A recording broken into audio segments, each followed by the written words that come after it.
Good morning. Today we're still talking about the Jewish experience in America, but today we're focusing on Jewish life in immigrant neighborhoods. Now we know all about immigrant neighborhoods, right? They're all over the place. Every immigrant group has one, and some places they're huge, and some places they're small. But like, in Los Angeles these days, there's Koreatown and there's Chinatown that take whole areas. Okay, so, and that's depending on the number of people from a given place. The immigrant communities will come at different times, of course. Immigrant communities are last varied amounts of time, and in some cases it goes over from one generation to another and lasts for a very long time. Sometimes it's just one generation or two generations, and then somebody else, another immigrant will move.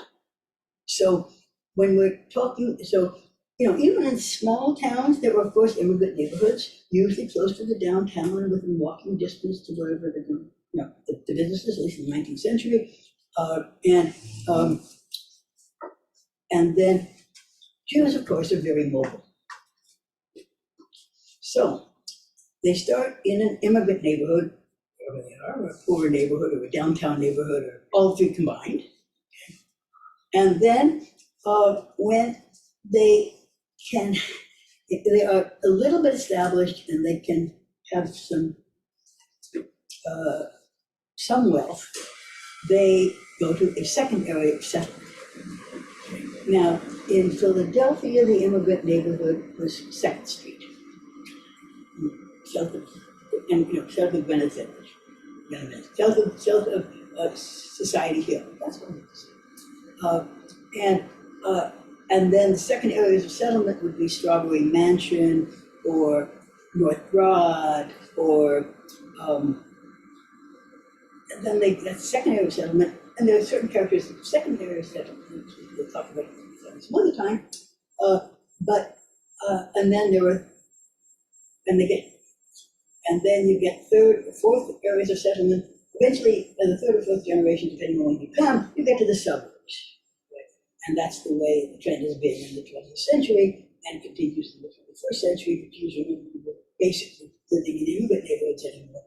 And the new generations, we're living in something that's closer to a second area of settlement than first area of settlement. Because we don't really have, at least for Jews, that's the same kind of slums we used to have. I mean, the Lower East Side was the most congested area in any place in the world. That's interesting. Yeah, I mean, there were lots of people living there who weren't all Jews, of course. Now, in any Jewish neighborhood, you live in a Jewish neighborhood, but most of your neighbors are probably not Jewish, right? I mean, a Jewish neighborhood has a disproportionate number of Jews in it, sort of concentrated. And that's still true today. You could still think of Yardley or Richborough as sort of Jewish neighborhoods of sorts, but we're already suburban, so it's more spread out. And your neighbors are different in each of these different areas. So in an immigrant neighborhood, your neighbors are most likely to be immigrants too. Immigrants who come in the same generation or might have just come and haven't yet gotten out of there. So when the Lower East Side of into the Tenement Museum in New York, it's a wonderful museum, and so they're kind of a building that they have reconstructed to reflect the different people who lived there at a certain time. It captures a period, okay? And so the area at one time I think had been a German neighborhood, not Jewish. When the German Jews sort of moved, by the time Eastern European Jews get here, German Jews have moved uptown. They become the uptown Jews. There's always an uptown and a downtown, even if downtown isn't really south of the north. Even if you're talking about north and south or east and west, we're talking about, the Lower East Side is the Lower East Side, and by that time, the German Jews are way up or way out because there are patterns of migration in New York. Even in Manhattan, And then, of course, within the Bronx, different time periods, as the New York subway system expands, Jews, and often the builders, well, eventually by the 20th century, the builders were Jewish, the builders were Jewish. So they're moving towards the subway, they're moving into Jewish-built homes, subway, along the railroad, along the subway tracks in New York. Or in Philadelphia, a second area of settlement, I mentioned, third areas of settlement were generally nearer to the borders of town, nearer to the like in Philadelphia, a third area of settlement would be the Northeast, okay? Or is it Winfield or Winwood, the part that's within Philadelphia, okay? So that's a third area of settlement. And then the fourth area of settlement would be outside of the borders of the city, whatever it is. So fourth area of settlement could be Salem, it could be Elkins Park, it could be, depends on who you are and how much money you have. And the character of Jewish communities in each neighborhood is different, at least partly because their neighbors are different.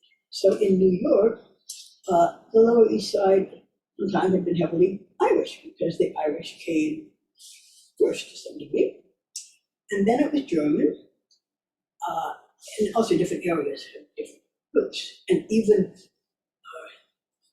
I was just reading, it was really interesting, I didn't realize how zoned Jews got from New York.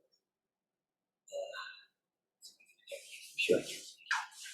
But the Hungarian Jews lived over here, and the Galician Jews lived over there, and the Russian Jews lived over there, and the Sephardim, when they finally got here, they live over there. And, they each have their own neighborhoods. Okay, and since the Lower East Side gets so heavily Jewish, you move closer to the people that you are likely to have something in common with, including for Jews, come from the same place you do. Okay, so we're going to see the process of development of Landsmannschaften today. Okay, because people who come from the same town or the same region form their own organizations, but they also live in certain areas, and they form their own shuls, because every area has their own customs, minhag, which gets to be important. But if the more Jews there are, the more synagogues you have. 2 Jews, 3 synagogues, and it goes from there. So when they moved to the Lower East Side, the German Jews had already left and gone north. The Eastern European Jews, we talked about where they came from last time, I think, about the immigration process, because that's what we're supposed to talk about. Well, it's a whole week ago. But anyhow, the most famous Jewish immigrant neighborhood, almost not in the world, I'd say, the East End of London is probably almost as famous as the Lower East Side in New York. I don't know why often immigrant neighborhoods are on the East Side. West Side sounds classic. Closer to the town. What? Closer to the town. Yes. In Jerusalem. When you're living on the East Side, you want to face east, right? Because you are more attached to tradition than if you're living on the west side or the north side or in the suburbs, okay? But so the Lower East Side is, I never remember the numbers anyhow, but we're 1.5 million Jews are there, okay? Not all necessarily at the same time.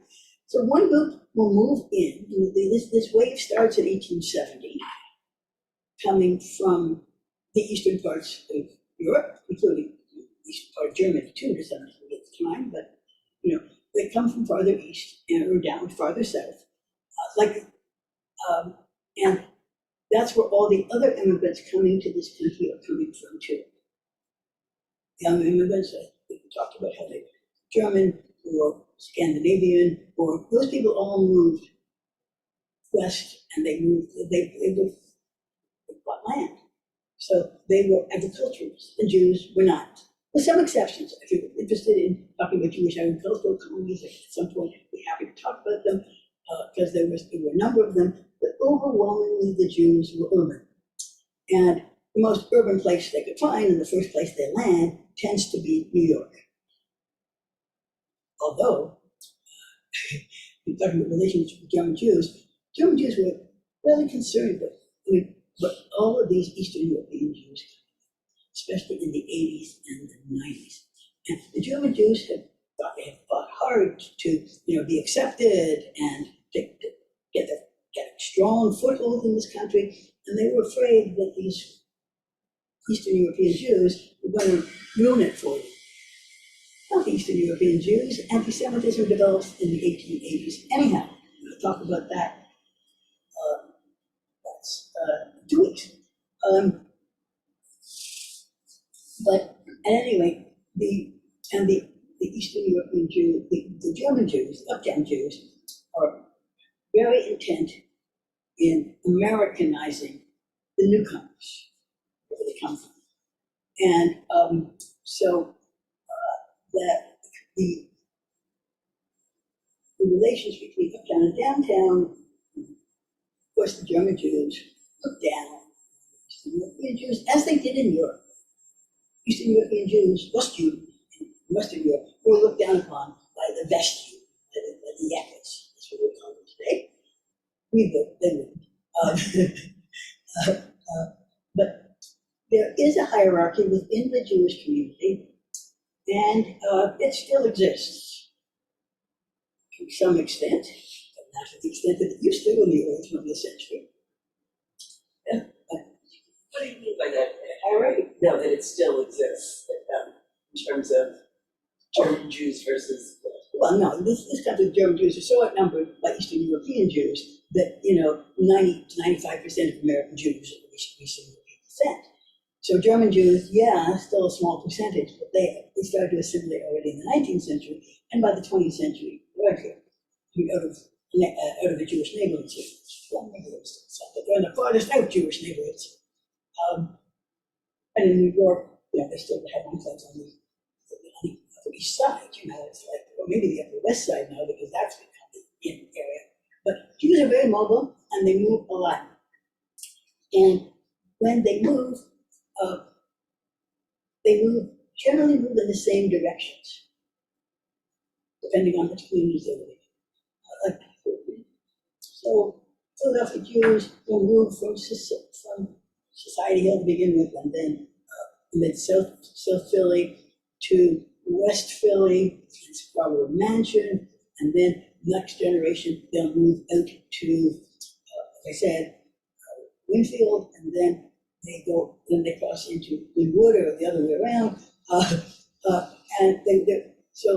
the German Jews get there first. It's similar patterns always down. The German Jews went from living in Center City, Society Hill, to North Philly, and then they go from there. But the area around Temple was a Jewish neighborhood, and you can, German Jewish neighborhood, and you could tell that because some of the buildings used to be synagogues. And if you go around the load, if you go around Center City today, and South Philly, basically Center City, I can tell. You see all these buildings that used to be synagogues. And sometimes you could identify them because they got marks on them. It was a mezuzah or a Magen David or what have you. And you can see that in the Northeast too. We got churches that used to be synagogues, and you get synagogues that used to be churches. It depends on which way you're going. But anyhow, that is the way Jewish migration works. It continues to move until today. Now, the poorer people sort of get left behind because they don't have enough. Sometimes an old Jewish neighborhood is a second area of settlement, no longer actually the first area of settlement. Because the older Jews get stuck, and then the more affluent ones, younger generations, they keep on moving on. Anyhow, so the Lower East Side has a fair number of Jews, but they don't all stay there. They move, and they move, and they move. It's still a Jewish neighborhood, and it gets bigger and bigger in the 20th century, up until, the end of immigration in the United States is 1924. That's the first time you have serious immigration restrictions in this country. No, not quotas yet. But yeah, there were quotas, but by place of birth, not sort of by ethnicity, but by place of birth. And 21 it starts, and then 24 it gets really solidified. And it's very hard for European Jews who needed a place to go in the 20s and 30s to come to this country. A lot of them succeeded in doing so, but it wasn't easy. But in those days, anybody could come to the United States who could get here. Yes, you might be excluded if you had certain diseases, okay? And glaucoma was a problem, still is, but not as much of a problem as it was then. So there were certain reasons why you could be turned back. But virtually anybody who could get here could come into the United States. But most people who came, well, we talked about why they came. Most of them come for economic reasons, not for religious reasons. And they come to have a better life, if not for themselves, then for their children. And that's always been true, especially gets more and more true in Eastern European immigration, because they don't really know what their own future is going to be. They think it's going to be paved with gold, but they quickly find out that it's not, especially in immigrant neighborhoods, not paved with gold, so paved with dirt, actually.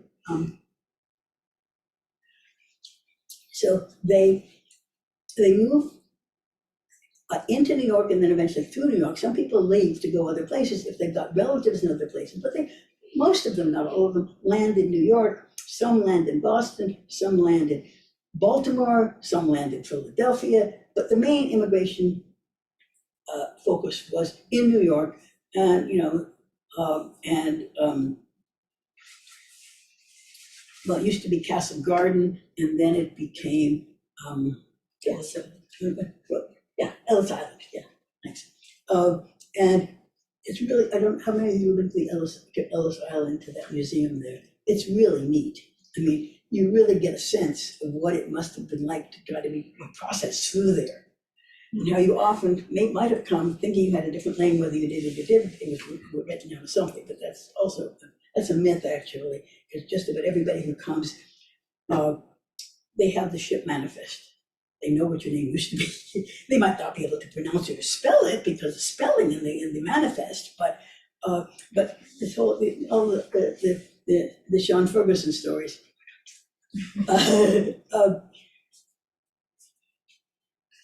But we have a lot more on Eastern immigrants, especially on the Lower East Side. All right, so what's it like when you get to New York? You get off the ship in New York, Ellis Island, you get processed in Ellis Island. Okay, I'll go through that. And before 1892, I think it was Castle Garden, and then it's Ellis Island, it's the same basic thing. And you get into this country. Now, what is it like to be an Eastern European Jew who just lands here? What do you have to do first? Yep. And what's it like? I forgot to discuss last time. What's it like to land in this country, and who helped the Jews who were landing? I don't know if I got to that or not. Did I? I don't think so. What? No. Okay. I mean, if I'm saying something that I said before, it's quite possible. Let me know that I've said something. I said it before because I don't have to repeat myself that often. Okay. Okay. So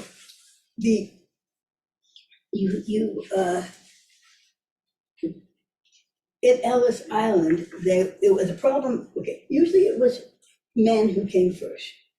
19th, the early part of the 19th century, it was young men who came.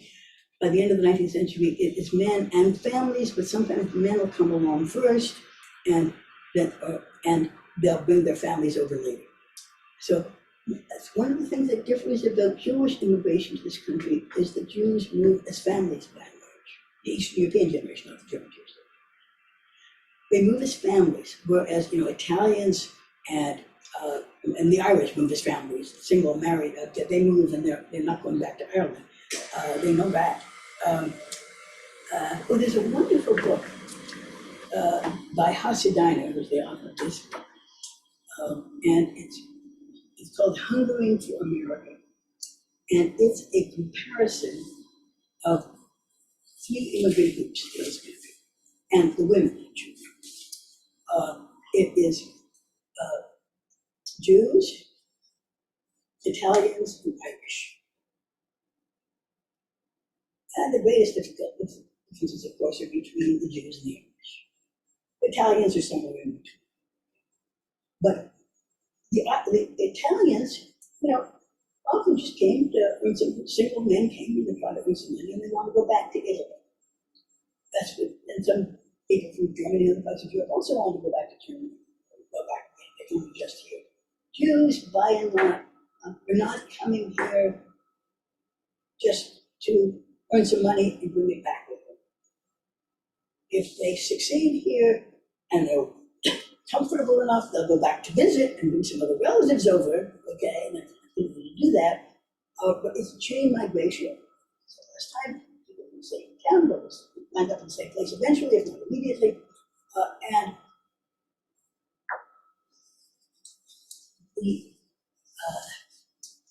And the first thing they need to do is find a place to live and eventually find a job.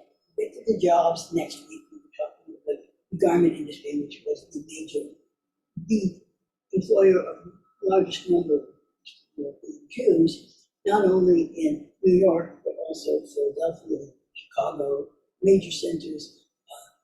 There are so many Jews in the garment industry. I'll leave that question for next week. See if you can figure that out before. The home. Okay, so they have to find a place to live. And, but even before that, what happens to single women when they get here? And there were some in the Eastern European generation more than in the German.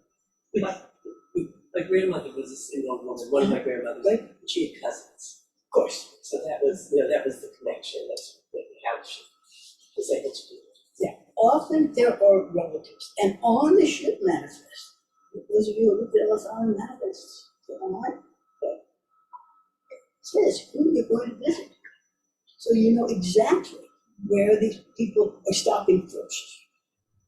So you know where their relatives are likely to be. Yes? Is it likely that anyone would come then without a relative? Of course. I mean, it just seems like, so what happens to them? That's what we're talking about.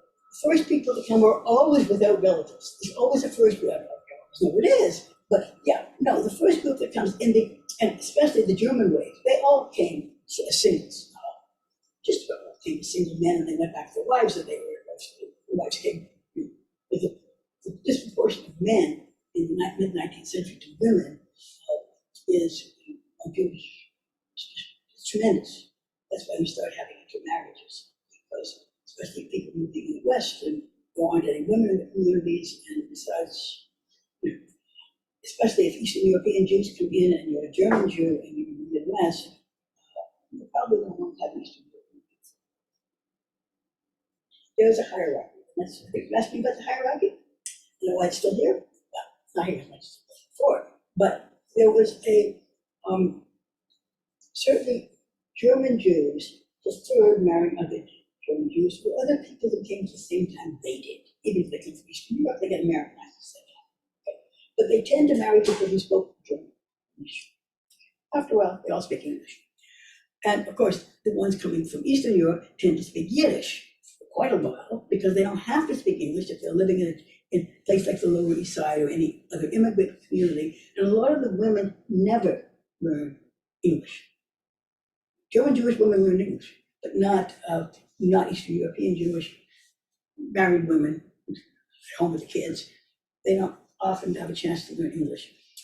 So some of you might have grandparents, great-grandparents who were here, but the women generally don't have much in the way of formal education, and they don't speak English, although many of the immigrants, especially the younger women, but the younger married women even, go to night school to learn English. And I mean, Jews made up a tremendous proportion of the students in night schools in the Lower East Side.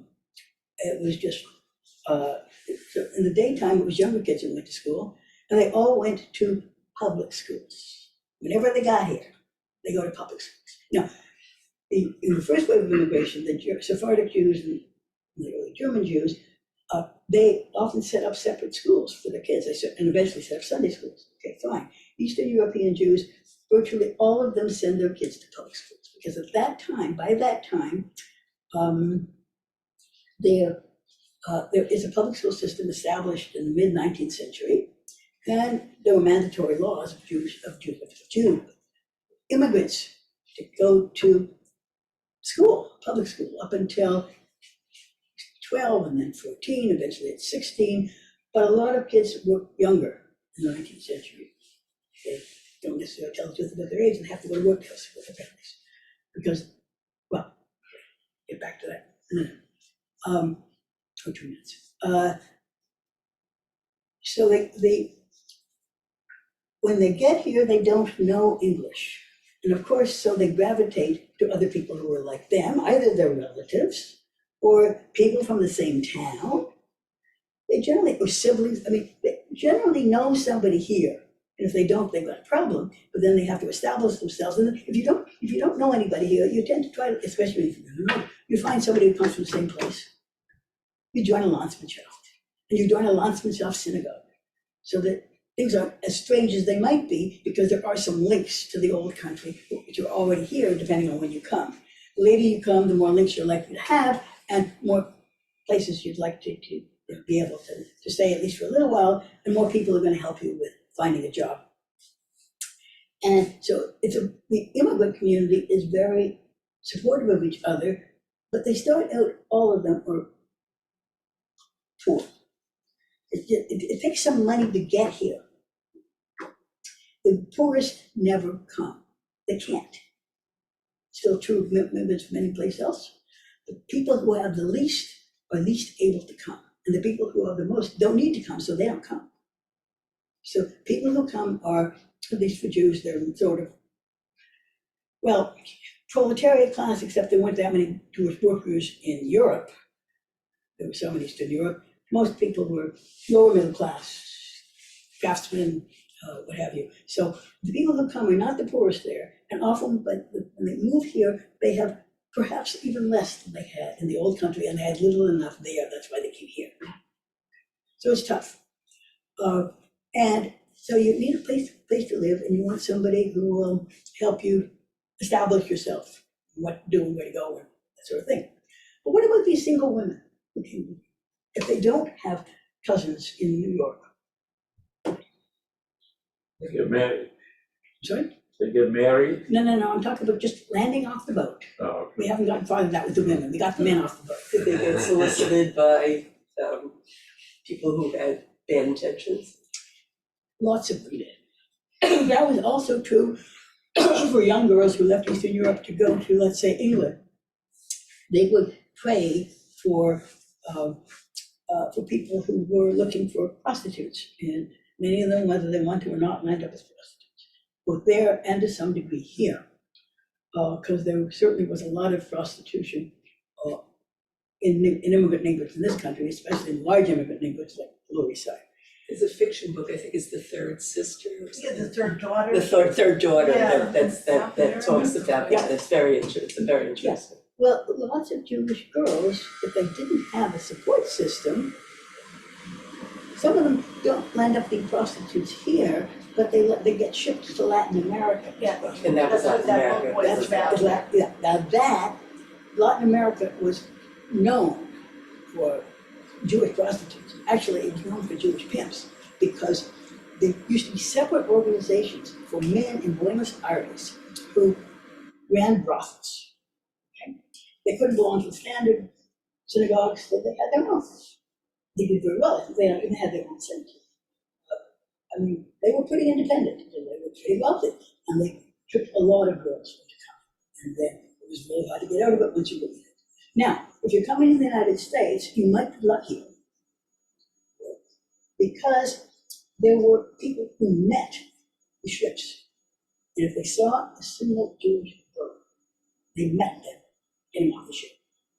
And and you had various, originally in the 1890s, you have representatives of the National Council for Jewish Women, German Jews, established the National Council for Jewish Women in 1893, and they had volunteers, if not professionals, who went to meet these girls and to find them a place to go if they didn't know where the relatives were. If they didn't already know where their relatives are, they're not going to help for this. But if they don't and they need some place to go, then these women will help them.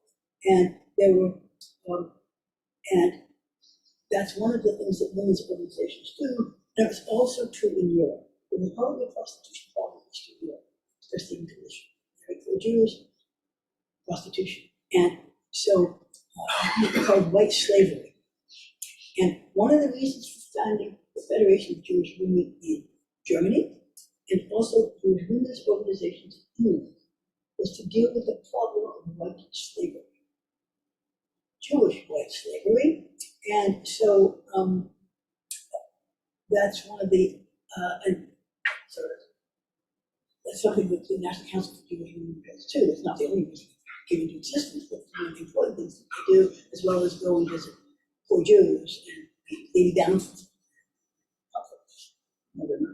We all need the same kind of help. Providing is something else, but they were helped. And Eastern European German Jews do continue to support Jews coming from Eastern Europe, even though they didn't want to begin with, but they increasingly do. And they provide help and set up institutions for them. The Lower East Side, eventually in the 90s, they set up something like the Educational Alliance. And there also were settlement houses that were established. Again, those of you who have been to the Museum of American Jewish History on the middle floor, which I guess is the third floor, they have sort of a model Lower East Side that's sort of, sometimes some of them say Maxwell Street. If it says Maxwell Street, it's Chicago. It's the same issue. But they, the women's organizations that come into existence are beginning earlier, actually. That's what so women, single women are a problem, and they are going to try to help these people if they can. They can identify them, some help. And so you can see exhibits of that in the museum. And also, one of the immigrants we consider in the museum is a woman named Eva Bain, because all of her stuff survived, so, and all of her stuff was saved. It goes to the museum. You can see the patterns, she's going to, I guess she came as a teenager, and she's looking for a job, and she's learned some English, and she's writing job applications. And you see them there. And my favorite one was the one that said, "Dear Mr. Vanamaker." Well, Mr. Vanamaker would not give her a job for sure. But she eventually, managed to do okay, and you can see her. And also from night school, we see her notes and everything. I mean, she's a wonderful example of one of many, many, many young Jewish women who come here, learn English and work. The ones who don't learn English, of course, end up working within the immigrant community, garment workers, that sort of thing. It's true in general that most Jews work for other Jews. They continue to do so even today, but not as many. Okay, less likely now. It used to be that large companies and banks and that sort of thing wouldn't hire Jews for anything till World War II, okay? And later, right? So, but in that period, you had, in order to find a job, you had to find other Jews who would either hire you themselves or know somebody else who could hire you. Right? So it's all networked. And that's how most people found their first jobs, and thereafter how they work within the network. They live in jobs, we'll talk, now many of them became peddlers, as the early generation had been peddlers in the Midwest and the West, and they had a pack on their backs. Well, the peddlers in this country don't have packs on their backs. They have push carts. Lower East Side was packed with them. But in order to set yourself up with a push cart, you have to know somebody who will who will sell you goods that you can pay them back with. Because most of the push cart vendors or the other kinds of peddlers had to have somebody who would stock them. at least to begin with, and even thereafter. It would lend the money and they would pay them back. Oh, also, something that's still true in Jewish communities, but less than now than it used to be, there is there are Jewish benevolent societies that will provide people with help and money, but you have to pay dues to that. There's also the Hebrew loan associations. They still exist in some communities, there's one here. And they help to set people up in small businesses. So that we're in the immigrant community, there were such things, and the German Jews sometimes set up such things, just to help people find jobs and learn how to deal with things. Jewish Vocational Service will do that with you today, okay? But the Hebrew loan societies, is that what they call them? They are interest-free. The loans from the Hebrew loan societies, they are given just small amounts to people who are setting up business. And they have to be paid back, because otherwise there's no money to lend to somebody else. But the fact that it was interest-free meant that people who had some chance of doing this for a living could try, okay? And they're all over the country, but mainly, I mean, New York, of course, New York has everything in spades. Other communities have it on a smaller level, okay? But or the equivalents. But it's Jews helping other Jews. Sometimes it's German Jews, and eventually it's Eastern European Jews helping other Eastern European Jews. But most of the clothing businesses in New York, the garment industry, was owned by German Jews. Workers are Eastern European. And eventually you get Eastern European self. Where I go in Connecticut, my relatives are buried, several of them buried up there. The Jewish Free Burial and Loan Association of New Haven, Connecticut. Well, that was, it starts off, it probably didn't have quite as fancy a name, it was probably a Landsmannschaft that was a benevolent society. And you joined that because even though you had to, when you were already established, you had to have something before you could actually become a member, because there are dues and you have to pay for it, because in order to be a benevolent society, they have to collect money so that they can give it to the people who need it. So, but there were thousands of them on the Lower East Side. Huge numbers. And every community has fewer because they got fewer Jews. But, they all have this kind of institution. And often, again, we're back to Landsmannschaft, and we'll talk about them briefly because I'm talking about them. But the Landsmannschaft is people from the same town or the same region. And they join together and form a benevolent society. And what does a benevolent society do for you? Help people out, help them with their any kind of really finding living, any kind of thing. Yeah, they do provide, it's a benevolent society, and what a benevolent society does is it has a membership dues. But if you are a member, they will help you if you've got a funeral to pay for, or if you become a widow and you need lots of help. If your husband was a member of the society, usually with the men who belong to the societies, but they will help women and children. They will help, and all Jewish women's organizations obviously help women and children. That goes without saying. But these benevolent associations would help their members who needed help, and they often have their own synagogues. So now they are shtivels. Okay, they're not synagogues. They're storefront synagogues, and there were a dime a dozen on the Lower East Side, and you would go, so the men would be able to get together to daven, sometimes on a daily basis, maybe on Shabbos, always on Shabbos, but the people from the same place would get together, they would speak Yiddish to each other, and they would take care of each other, and they would daven together on a regular basis. And not many, if not most, of the Jews who come over to this country are pretty well traditional Jews, Orthodox in most cases, but not in all cases. The synagogues from Eastern Europe. Eastern Europe, Eastern Europe. The synagogues that Eastern European Jews will set up in this country, the shtivels, are all Orthodox. These people were Orthodox. There was no Reform movement in Eastern Europe. So anything they set up, it's the Orthodox tradition. And the local customs. They sing the local melodies from wherever they come from. And if they leave New York and they go to another community, they'll have to find another Eastern European or Polish or Russian synagogue, okay, someplace, and they find them. If they don't find them, they'll create them if they're not people in town, So the synagogues sort of proliferate and they each support each other.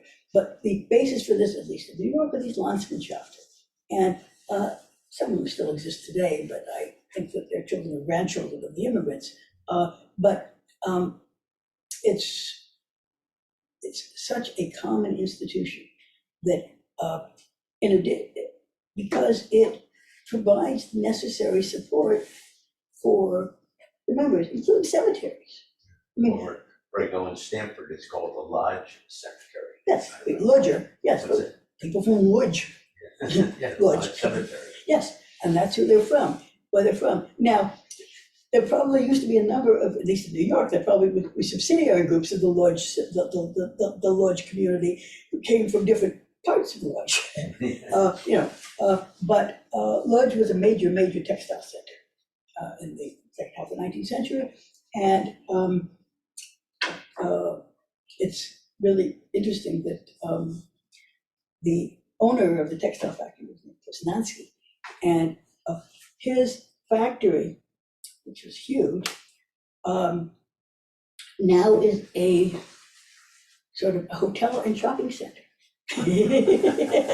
We stayed there. It was lovely. I don't think it was so lovely then, but the building was probably very nice. And we saw where this Woznansky was buried. That's like a mausoleum. I mean, it's lovely. Not all graves in the Lodge Cemetery are that fancy. By a long shot, most of them are buried in grass. You can't find them, like all of those relatives couldn't find. They were there. But anyhow, so some people in Europe succeed in becoming wealthy, and some people in the United States will eventually succeed in becoming wealthy, but it doesn't happen immediately, and they don't come with that much money. So they need somebody to help them support them, to help them set up themselves in some kind of occupation, right? And a lot of the New York, well, no, that's next week. I can't talk about trade unions this week. That's next week. So they eventually set up Hebrew schools, Talmud Torahs, okay? But most Jewish children living in an immigrant neighborhood does not go to a Talmud Torah, do not go to any Jewish educational institutions. They go to the public schools, and they fully believe in public schools. It's what they could afford. That was it. Now, that causes some problems to some degree because most of the teachers in New York public schools were Irish women, single Irish women. And those, who'd gone to Hunter, probably, City College. Hunter was a women's school, which was originally a teacher's college primarily. In order to get a teaching certificate from Hunter, whenever you got that in the 20th century, obviously, but not that many women were able to go to university because they didn't have money. If they had money at all, they helped send their brothers to university. And that's true of non-Jewish women too. It's not only Jewish women. That you work and work until you get married, but the money that you earn often doesn't belong to you. It goes to your parents because you're living at home, and it'll go to your brothers to send them to university. But by the time you get to Hunter College, and by the around time World War I, a little bit thereafter, they had to pass an elocution exam to graduate. And you had to speak English with sort of an Irish accent. It's fascinating. I mean, you're looking into the memoirs of people who went to Hunter, and all of the Hunter graduates, well, a lot of them were Jews, but and these first ones were probably, daughters of immigrants who, wanted to be able to get a slightly better job and wanted to have some higher education. But that's only if they can get a primary education to begin with. The older daughters of people who come, of families who immigrate here, the older daughters will often have to go out to work. Their younger sisters might be able to get an education, because that's what the family, and the women in the house generally do not work outside the home.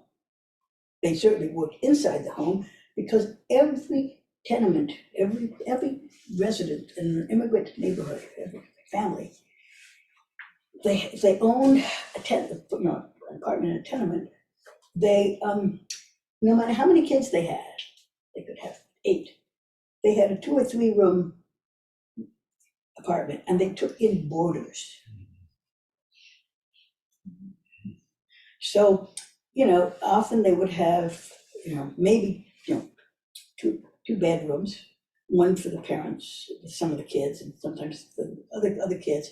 But also there was, the immigrants would come, the male immigrants would come single, become boarders, because there are no hotels for immigrants. So just about every Jewish family on the Lower East Side or in other immigrant neighborhoods took in boarders. And many of them are sleeping on the floor, on a board. It's like we learned when we were in England where the term room and board comes from.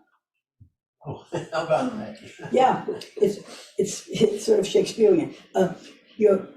Yes, you get a room to place to sleep, and often your board at night had been the dining room table during the day. Oh. That's the board. So it's not just happens to just Jews, it happens to anybody who's poor. And as a boarder someplace, it's room and board and border. All these things you get, if you take tours through various historical buildings, and they tell you about different time periods, different places. I remember we went to a place in Washington Crossing, it's an old house, which had a tour guide, and they explained that the sleep tight meant that they were singing. They didn't have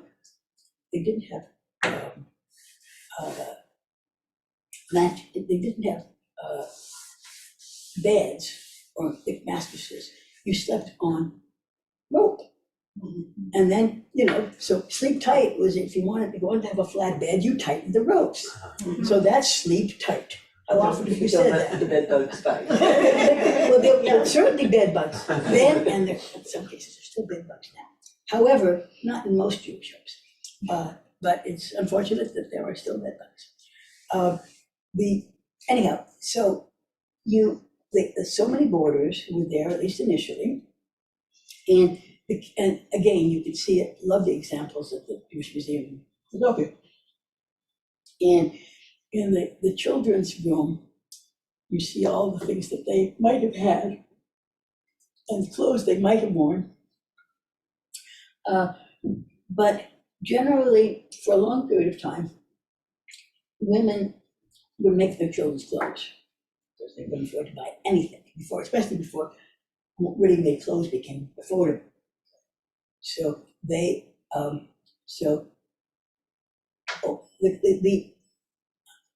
that's again next week. Why do I keep on going into garment industry?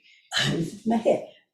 Okay, so the boys, which they all go to school until the age they have, as long as they have to, and girls go to school sort of, sometimes as long as they have to, or as long as their mother doesn't need them. So, but most of them, by the middle of high school, I guess it was 14 to begin with, you could leave school and go to work. Sometimes it's eventually becomes 16, but I don't know what date that is. But the sons and daughters have to go out to work because, as I said, the women don't work outside the home. So whatever they can bring into the home, be it laundry, be it piecework, next week. That's garment industry. But whatever they can do at home, they can do. But often they have so many children and they have boarders that they have to earn money because their husband can't earn enough to support the family. therefore they have to do whatever they can at home. And that limits married women a lot. It limits them. They don't go out very much. They don't learn English. Maybe if they're really lucky, they could maybe go to the Yiddish theater. Sometimes if they have enough money to scrape together. But the older generation of women especially do not learn English. So that's why so many people had grandmothers who could only communicate with them in Yiddish.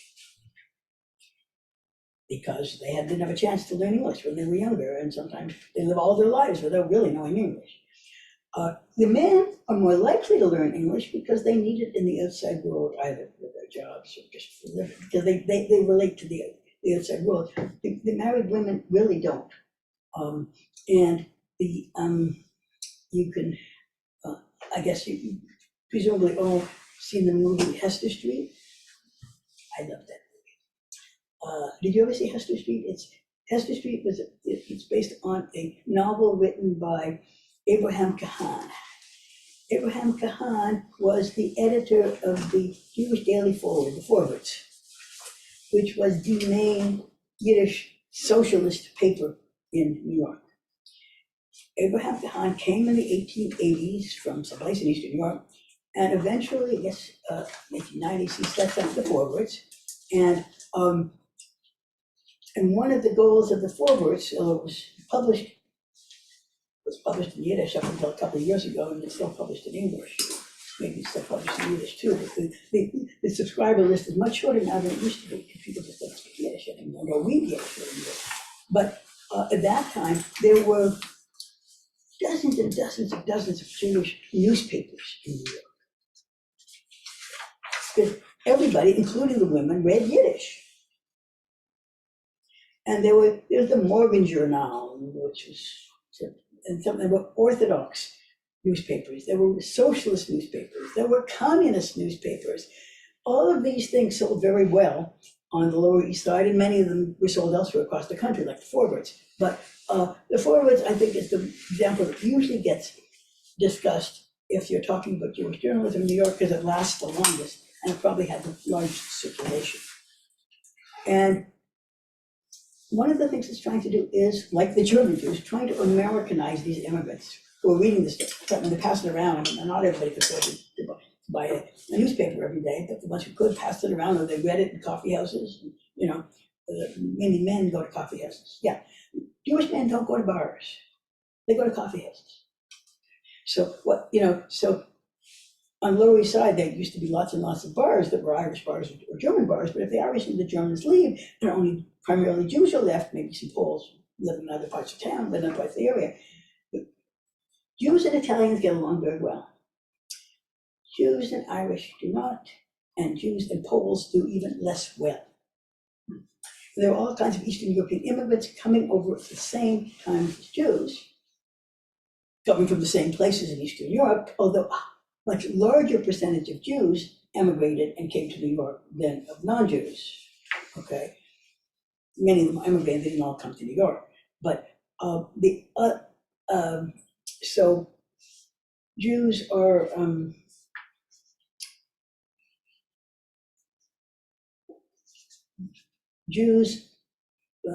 lost my train of thought. I have to write out some. I have less time this week than before, so I didn't write it.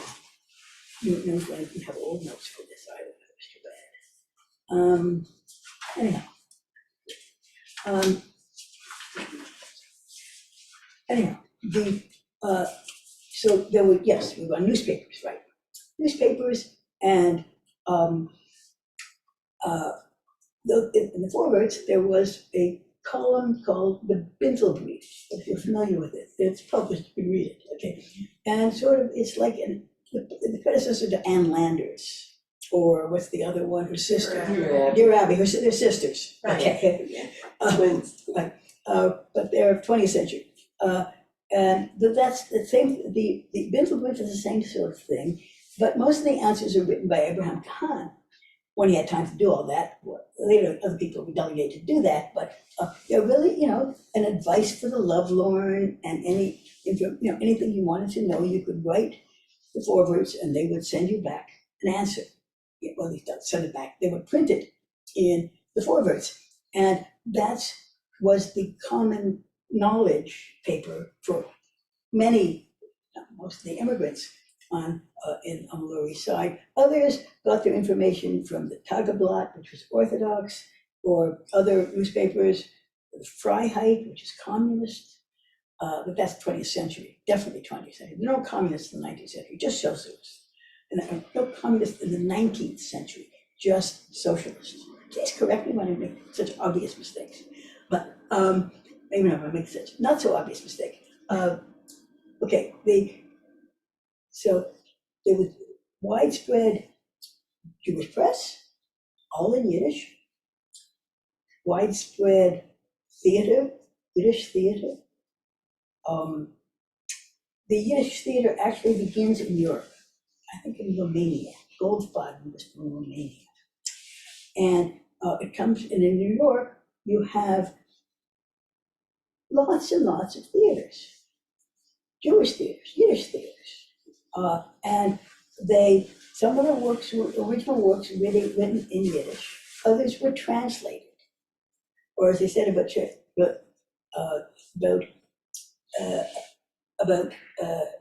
some of Shakespeare's plays here, it's translated and improved, verbessert, okay?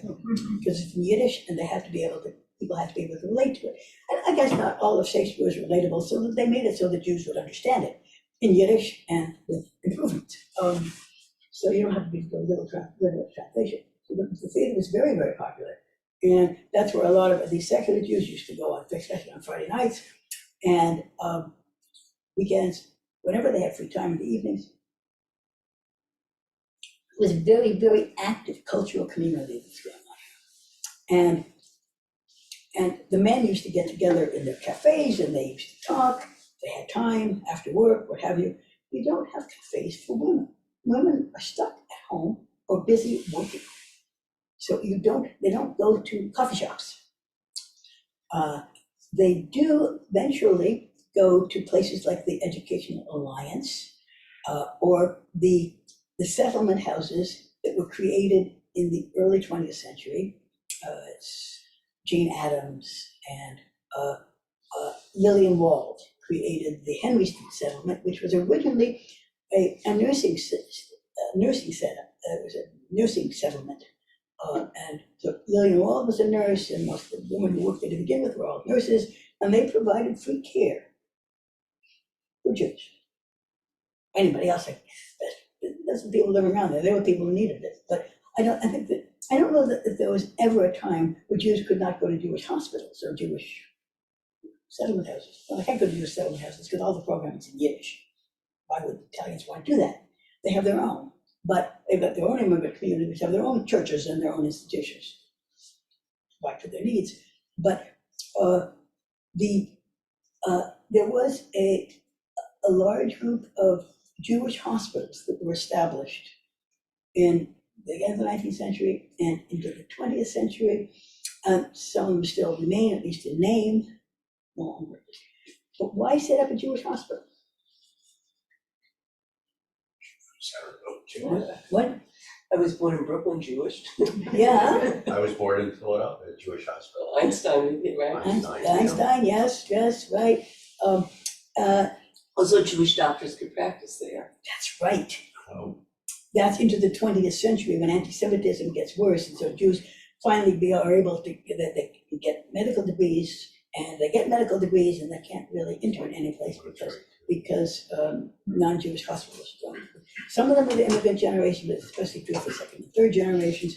You could get all the education you wanted, but you couldn't always find a job. This is particularly, it's not the immigrants themselves who are going to get a higher education. It's the children of immigrants, especially the sons of immigrants, sometimes the daughters. And you have all of these, it caters to all the Jewish needs. You also need, one of the reasons why Jews live together, because they have needs, such as kosher meat. And maybe I'll end at that point, because the rabbi's class is starting in 15 minutes, but they have need for kosher foods. Obviously Jews, grocery stores and Hmm. butchers, and Jews become very active. Activists, not talk about this next week. In 1902, the women of the Lower East Side went on strike. They were boycotting the kosher butchers because the price of meat had gone up too high. Now, they wouldn't be able to do, non-kosher meat at that point, but they boycotted. What did they do? Successfully had a successful boycott, and eventually the prices go up. But by the 20th century, Jews are very used to strikes and boycotts. They did it in Europe to begin with, and then they bring it over here, and they're really good at it. There are lots of practice, all kinds of different unions. We'll talk about those next week. Thank you. Thank you. Yeah. Pray we're coming attraction. Yeah, Jews in the American. Do you know? Is this something new? No, it's this week's. Oh, Or do you have it? no, I don't. Okay. Okay. So I'm trying to be more environmentally conscious Oh, yeah. by printing less copies, because some people can print their own. Oh, it's being recorded. Okay, I got it. Okay, good. So there's an essay that introduces the reading, and we're looking at God in the Bible, right? And the Bible is a library of books. Right? That's what we mean by Bible.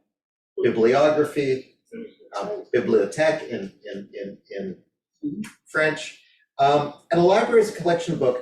So the Bible is the Jewish bookshelf. It's the books that we thought were important enough to keep around, and the ones that we didn't think were important enough to keep around, some of them ended up in the Apocrypha, some of them ended up in the Pseudepigraphica, some of them ended up in other parts of the Christian Bible, and some of them were written with Jesus in mind. So we took a pass on all those books. These 24 books of the Bible are the ones that we thought were great. And if you wonder how we get at 24, it's because anything that has a 1 and 2 in it is only one book. So 1 Samuel, 2 Samuel, it's not like it's a sequel. It's the scroll only holds so many verses, and that's where we're stopping and starting with the next verse, right? It's not a thematic break. I bought a 2-volume copy of Exodus commentary by Prop, and he says, how can you divide the book of Exodus into 2? And he gives like 3 different options. And he says, but I'm not following any of these in this 2-volume one. It's simply, that's about halfway through, and this is the other half. So it's like, so that both volumes would have about the same number of pages. So, breaks it off as well. Very practical. Okay, so in this library of books, God is described over very different ways. And in this library of books is kind of a history of the Jewish people. It's not written as a history the way that we write history, because nobody wrote history the way we write history until the last 100 and 150 years. So there was some Greeks who wrote history. Right, but not history in the sense of this is an impartial view of what happened and I'm going to take it from all sides. No, It's never an no, impartial. it was, that's true. But it was, his books of stories of our past were told with a purpose in mind. Mhm. And my thesis that I'm running on is the purpose of the Hebrew Bible is, for the most part, most of the books are there in order to justify the kingship of Josiah and everything leading up to him, and then stuff after that, which, was valuable to the communities after Josiah. But Josiah is Deuteronomy, isn't it? Yeah, he brings the Deuteronomy, but the whole book's looking forward to him. In the book of Okay. Book of Kings, it says, and in 200 years there will be a king named Josiah. It's like, okay, that's a neat prophecy. Yes. Okay, so in his essay, Rabbi David Lieber of blessed memory, who I used to love classes with him. We were in classrooms at the UJ, and the classrooms had motion sensitive lighting. And he would teach without ever moving. And so every so often, someone, it was usually Adam Frank was designated, had to stand up and wave his arms so the lights would turn back on. I did love that man. He was my boss. Yeah. I may have lent him a book which he didn't return, or it may have been his study partner, teaching partner, that I lent a book that was never returned. But you remember, they didn't. Yeah, I know, I remember that. Anyways, in his essay, he gives sort of an overview of Jewish history as reflected in the Bible. And he talks about the evolution of the Jewish people from, a tribal, a family nation, and so the family might have familial gods, right? There's Elohei Avraham, Pachad Yitzhak, Abir Yaakov, different names for the god of the family. And in the family, the eldest son would be the priest, which might explain why Jacob's fighting so hard to be the eldest brother, because he gets to be the priest. That's very nice. As we get larger, we fall into tribes, and the religion that seems to be described of the tribes is sort of dealing with Baalim and Ashirot, which is local fertility gods and things. Yud-Heh Vav-Heh is the god of war of the tribes, enters in a bit later, he believes. And then in the Babylonian exile, you have a retinkering, you've got the finalization probably of the Torah. And in the Torah, it's kind of back edited in, not my words, not David Lieber's, but sort of back edited in this notion of Yud-Heh Vav-Heh as being the only god and forming all of the story that we have. Rabbi, Yeah. the Torah was not written, it was verbal, right? No. So, well, yes and no. All stories start out as oral stories, but Torah is written down. See, when we talk about the Jewish Bible, we talk about the written Torah and the oral Torah. That at Mount Sinai, Moses is given the written Torah and the oral Torah. The written Torah is what we call Torah, Genesis, Exodus, Leviticus, Numbers, Deuteronomy. It's written because it's the written Torah, right? It's not oral. It probably was oral tradition to begin with. Probably oral stories that came, But that was written down eventually, yeah. but certainly by the time we get to, if you follow Friedman, Richard Elliott Friedman's thesis, or it's not his thesis, but he's the main proponent of it. He wrote a book called Who Wrote the Bible? And he made the gravest sin that any academic can ever do, which is write a book with academic content in a way that anyone can understand. Absolute betrayal. People hated him for it. It exposed the entire academic world to actual participation by mundane people like me, okay? So. It's biblical criticism. Right, biblical criticism. And what he says is that the Bible starts out as national stories, and there's the stories that are told in the northern tribes, and there's the stories that are told in Judah, and when the northern tribes are exiled, there's a lot of refugees, they bring their stories together. Stories are, two different versions of the same story, so let's just merge them. And sometimes we'll have repetition. Like, how many times can you say that your wife is your sister in your own lifetime? Twice? Okay, come on, really? Fool me once, fool me twice? And sometimes it comes as merged stories where, there seems to be a lot of redundant details. Like, did you have to send a raven and a dove? Why wouldn't one bird have been enough? Well, one's from one set of stories and one's from the other set of stories. Okay. So that's one source. And then you've got a group of priests who say, we think your source sucks. We want a different version. We want Aaron to be the hero and not Moses. And so they have an alternate version, right? So now you've got J-E over here and P over here.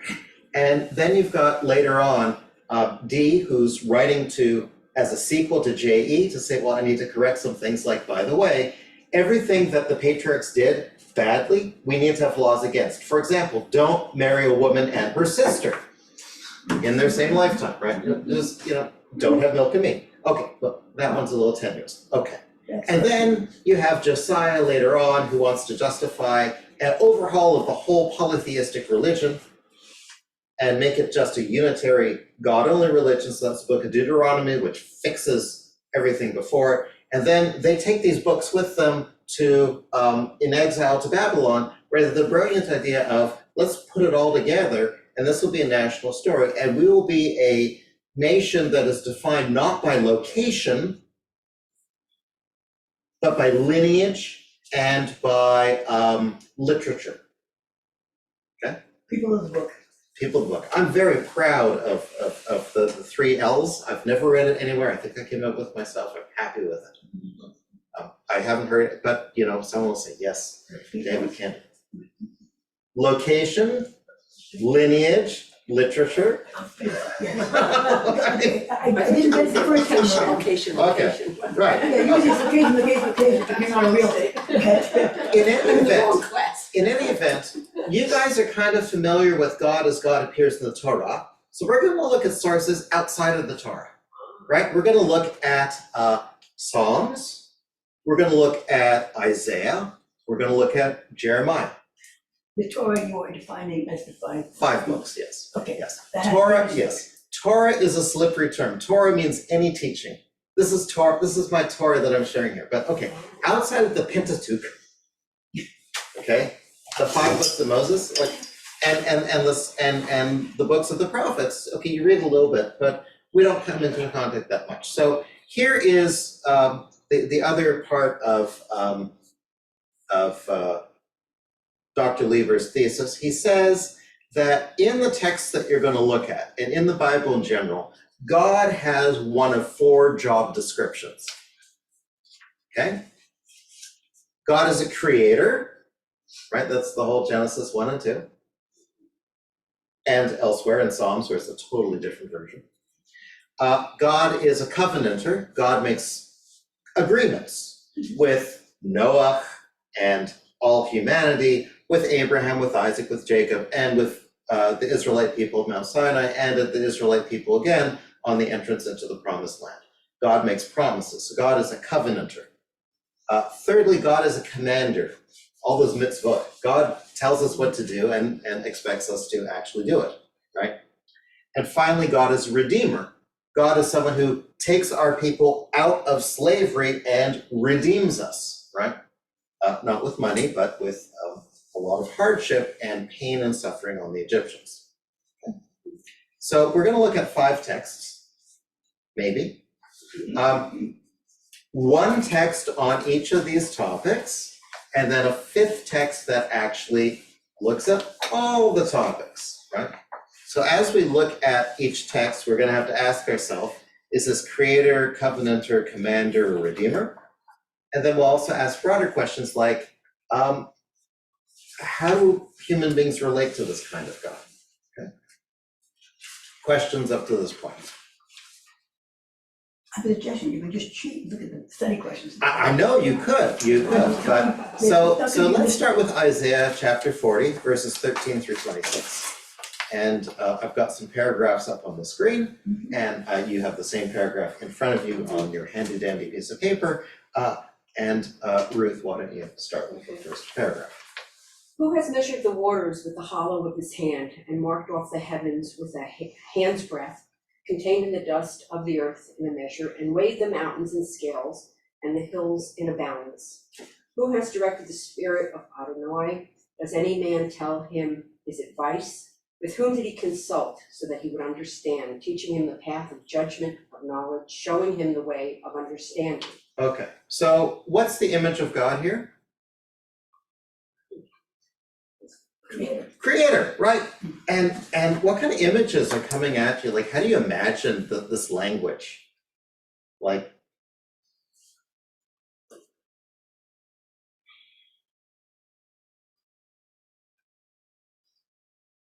if you had to describe, what's going on in this little paragraph.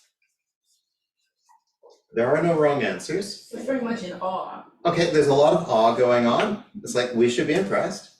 What else? What kind of imagery is it? Imagery.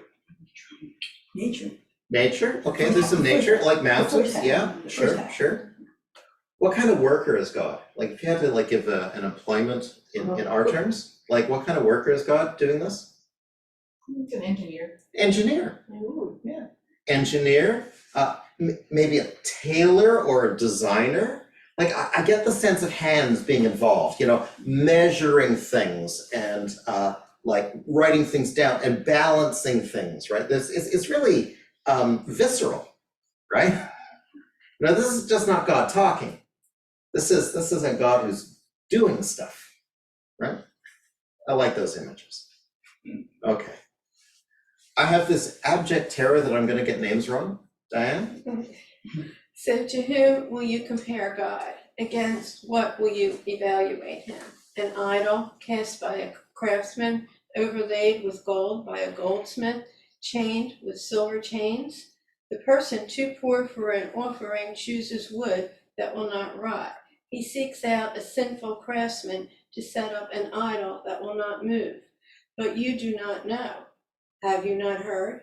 Was it not told to you at the outset? Do you not understand the foundations of the earth? It is he who sits above the earth's circle, so that its inhabitants look like grasshoppers, who stretches out the heavens like a curtain and spreads them to make a tent to dwell in, who brings princes to nothing and makes the rulers of the earth mere emptiness. Wow, and there was an absolutely delicious Freudian slip in your reading. Skillful. Instead of skillful, you read sinful, because you knew. I did. Yeah, but you're just coming off of like the idols, so like that was in your mind, Skillful, okay? perhaps. Skillful, but that's spelled wrong too. Doesn't skillful have two L's in it? Yeah, it No. does. No? Yeah, skillful has two L's. Yeah, free, yeah, maybe one's. Yeah. Skillful. So I'm gonna tell you, in the English language, there are words that end in one L or two L's depending on whether you're in Canada or whether you're in Britain.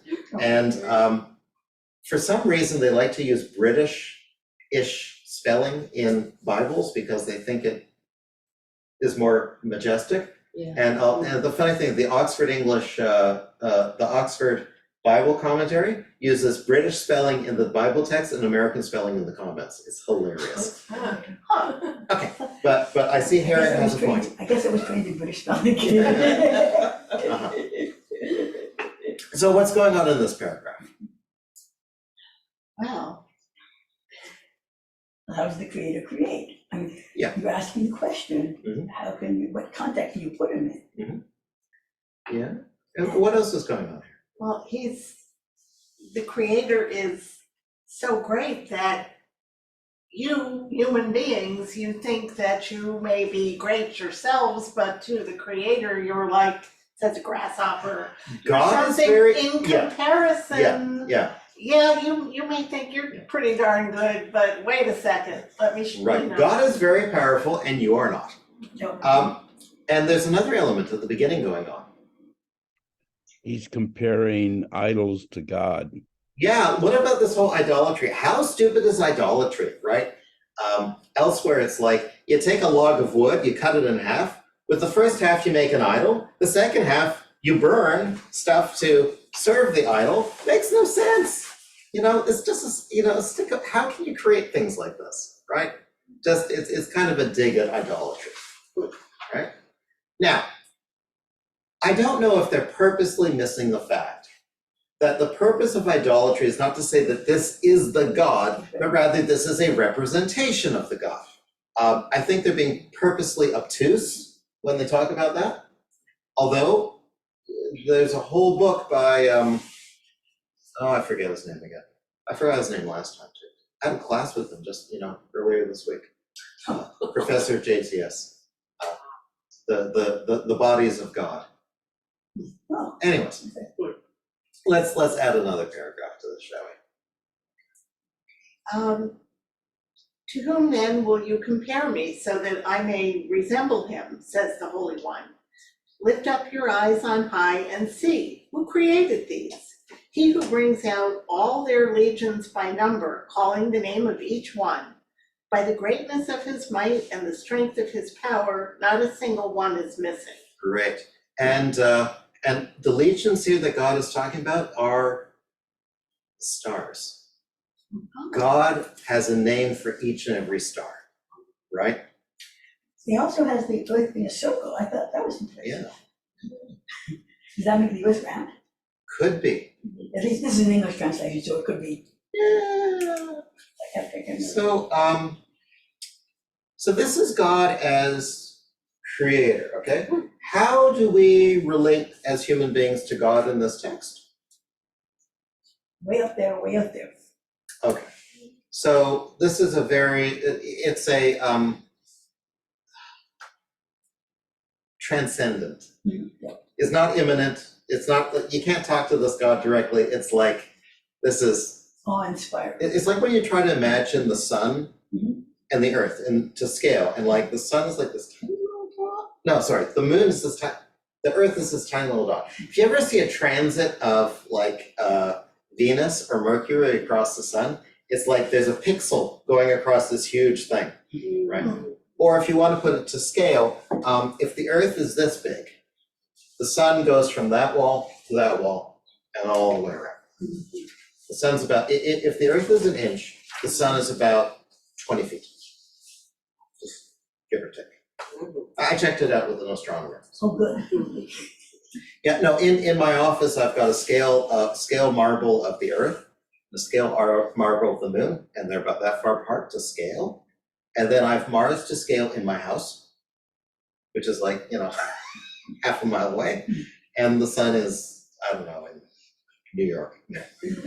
But now we can go so far beyond that, I mean, recently with the web, how the pictures are just unbelievable. Because there's all kind of stuff out there that we never even imagined. Okay, let's look at Psalm 105, okay? So, another psalm here. Harriet, why don't you tackle this paragraph?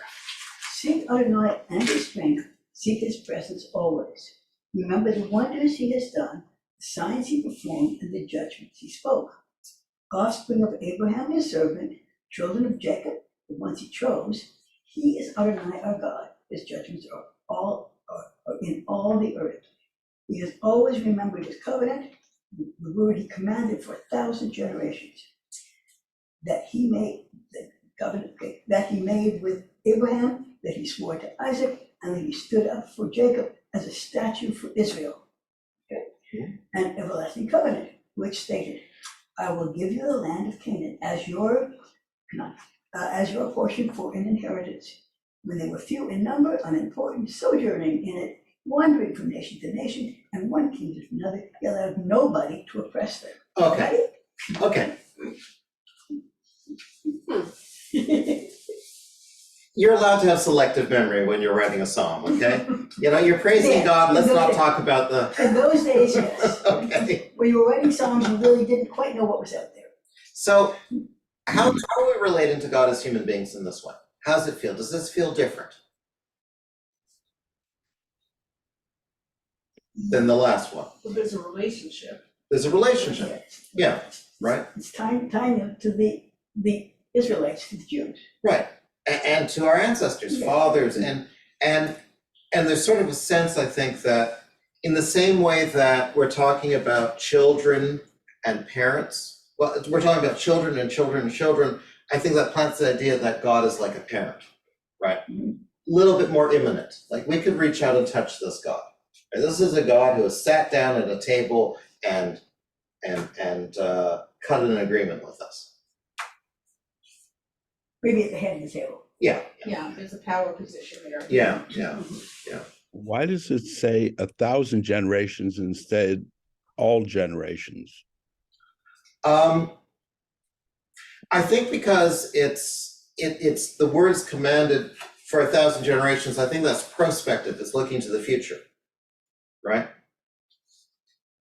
So I can't, I mean, I wasn't there when the psalm was written as for word choices, but 1,000 sounds like an impressive number when most of us can only ever encounter 4 generations in our lifetime. But it's Brit Olam, I think. Mhm. So that's translated 1,000 generations, but I think it means an eternal covenant, isn't it? Well, let's see here.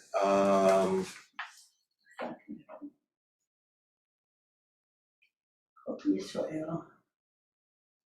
Oh, but above the line before, right. It's look, Zachar le'olam brito, he always remembers his covenant, Sival la'alef dor, commanded for 1,000 generations. Okay. Asher karat et Avraham, which he made with Abraham, with Isaac, lahok, brit olam, an eternal. So in poetry, this is a neat thing about Hebrew poetry. Hebrew poetry is not like English poetry or French poetry. For English poetry, how does poetry work in English?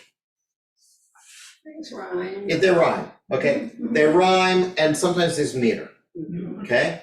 Da ta da da ta da da ta, Right. ta ta da da ta da da ta. Right. You already know I'm in a limerick, okay? So, Hebrew poetry doesn't care so much about rhyme at all, and it doesn't care about meter.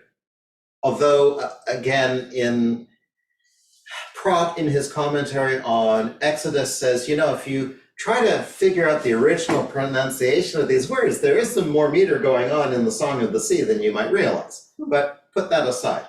How Hebrew poetry functions, at least in our experience of it, is through parallelism.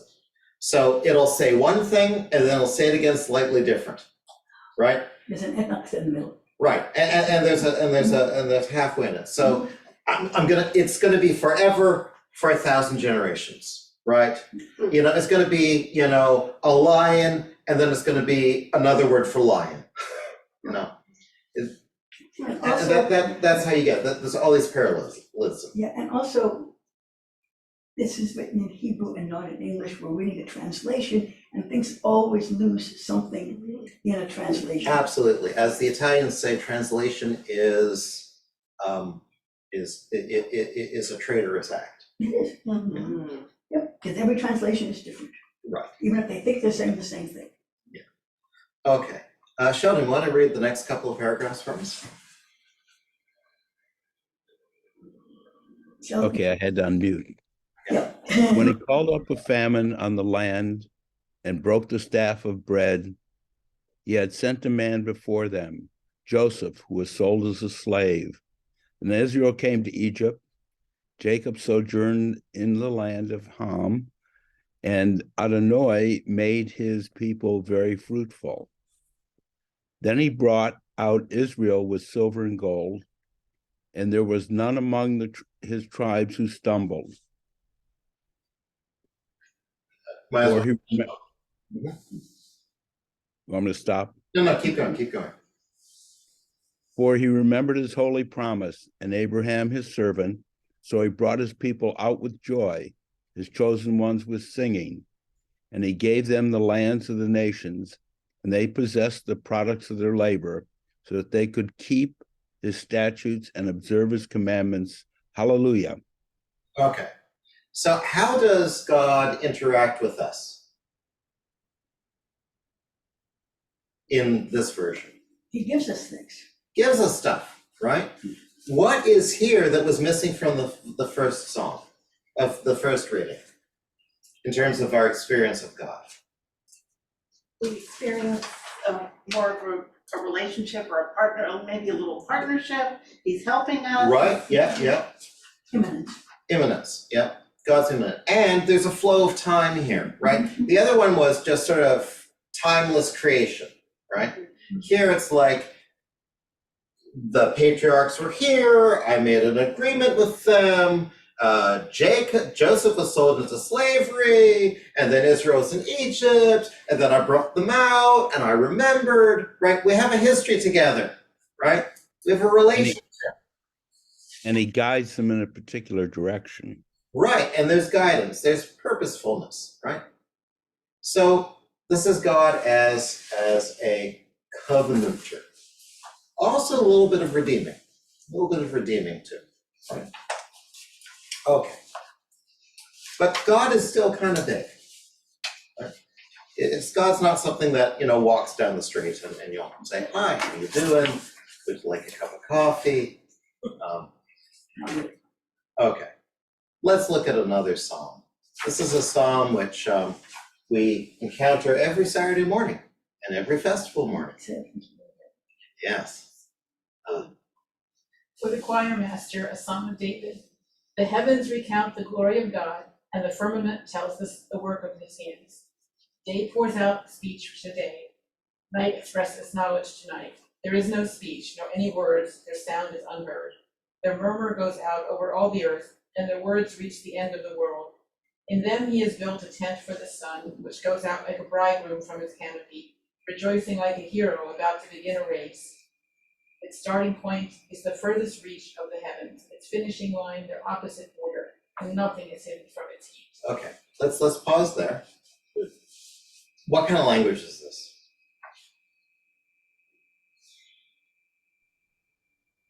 It's comparing. Okay. It's comparative. You'll notice the parallelism. The heavens recount the glory and the firmament tells the work of his hands. That's the same thing twice. Day Right? and night. Right? Day and night. Yep.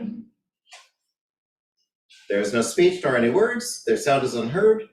The murmur goes out. Okay. So we're seeing this this pattern here. This is very majestic. This is like very big canopy, big language, big gears. This is like how I feel when I go out and I look at the night sky and I see the moon and I think, oh my God, there's this huge rock just hanging there.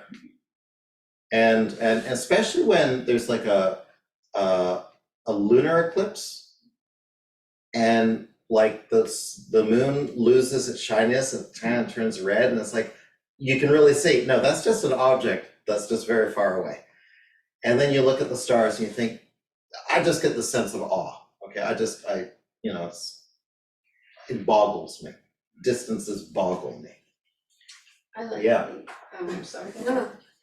I like it when it's a full moon and you can actually look up at it and you can see the mountains and the Yeah. shape of it Oh, and yeah. the shadows of what's Yeah. there. You have much better vision than I Or imagination.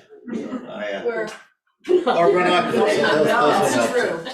Telescope? Yeah. Okay, so that's the first half of the song. Yeah. I have a question. So Psalm 19, who is this actually addressed to? Who at the time was expected to be reading this? Well, based upon what you read, what do you think? The learned. Okay, could be the learned. So if I had to make a guess, and this is based upon, how it ends and how it begins, I'd say this is more intended to be liturgy. That this is something that's read as they're doing sacrifices, or it's read when they are trying to set the mood. Okay. That's what I think, right? It's not like, hey, let's get together and, we're gonna have some coffee and some light music and we'll how to do a poetry reading.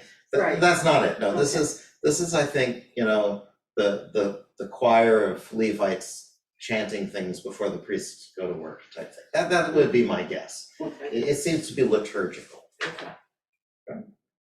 You wanna So, Yeah. a lot of these are Psalms of David, yeah. which probably he himself didn't sit down and write them. Right, the problem with the songs being written by David is some of them are attributed to other people and some of them talk about things after David. David may have written some of the Psalms, if David ever existed, which is a different topic, And if David ever wrote anything. and if David ever wrote anything. But they're all kind of, we kind of give him the tag of it. But I guess I'm wondering, before they had their first temple, Yeah. did they use this? Or it's like, So one of the, Harriet's like, she's ready to jump in, but one of the problems with doing history of anything before, say, the Assyrians marching out to meet King Omri of Israel is we only have one source of information, and you just read it. yeah. Okay. But it's clearly written at a different time. Yeah. And it's compiled later, obviously, Mhm. but, there are 150 songs. And it's not really from one author or at one time. So it's hard to, I guess, Yeah. some people can analyze the Hebrew. Yeah. But the English gives us no clue at all.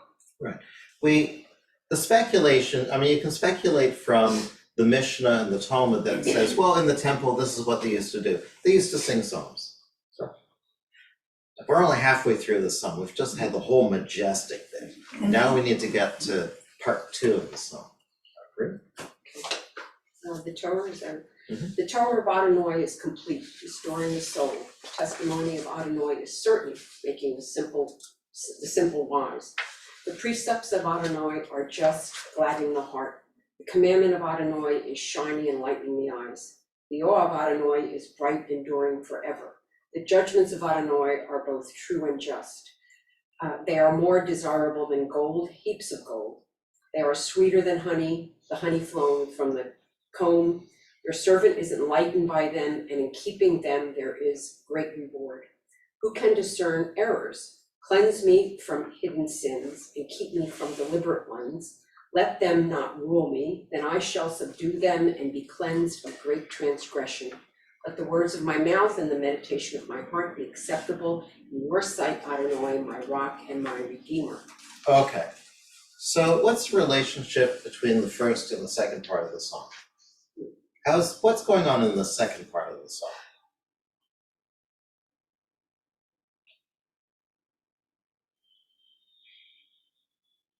It's something we haven't seen yet. There's trying to think this as they're talking about the teachings of Adonai and how Yeah. how good they are Yeah. and what they do for Yeah. you, and then this person, and then at the end they're saying, those teachings enlighten me, and I don't know what my faults are, please cleanse me Yeah. from them. There's trying to relate your conduct and the teachings of Right. God. There seems to be a relationship there. And to bring back to, was it Helene's question? Who is the audience for this? Who's the audience for this? I get Ruth. Who's the audience for this part of the song? People of Israel. Individual, because if you're you're thinking about your actions. Yeah, but listen to those words. Your servant is enlightened by them, and in Okay, keeping them is great reward. Who can say, cleanse me of hidden sins, keep me from deliberate ones, let them not who's the audience? You. No? Israel. People. Okay. God is the audience of these words. If I stand up here and I say, Right. your servant is enlightened by them, who's the you? Oh, God, right? Yeah. Cleanse me. Who's gonna do the cleansing? God. I'm asking you, right? So Mhm. there is, let my words be acceptable in your sight, Adonai, my rock and my redeemer. Which is what's it this do? Right. And which is why We quote that. and we both like to sing the middle of it. Yeah, right. So what's the relationship here with God? Praising. Okay. So, yeah, It separates God as the highest being, and then there's everyone else. okay, God's the highest being, there's everyone else, but, And we need God's help. and we need God's help. Mm. Okay, in the first two examples, God is very big and untouchable.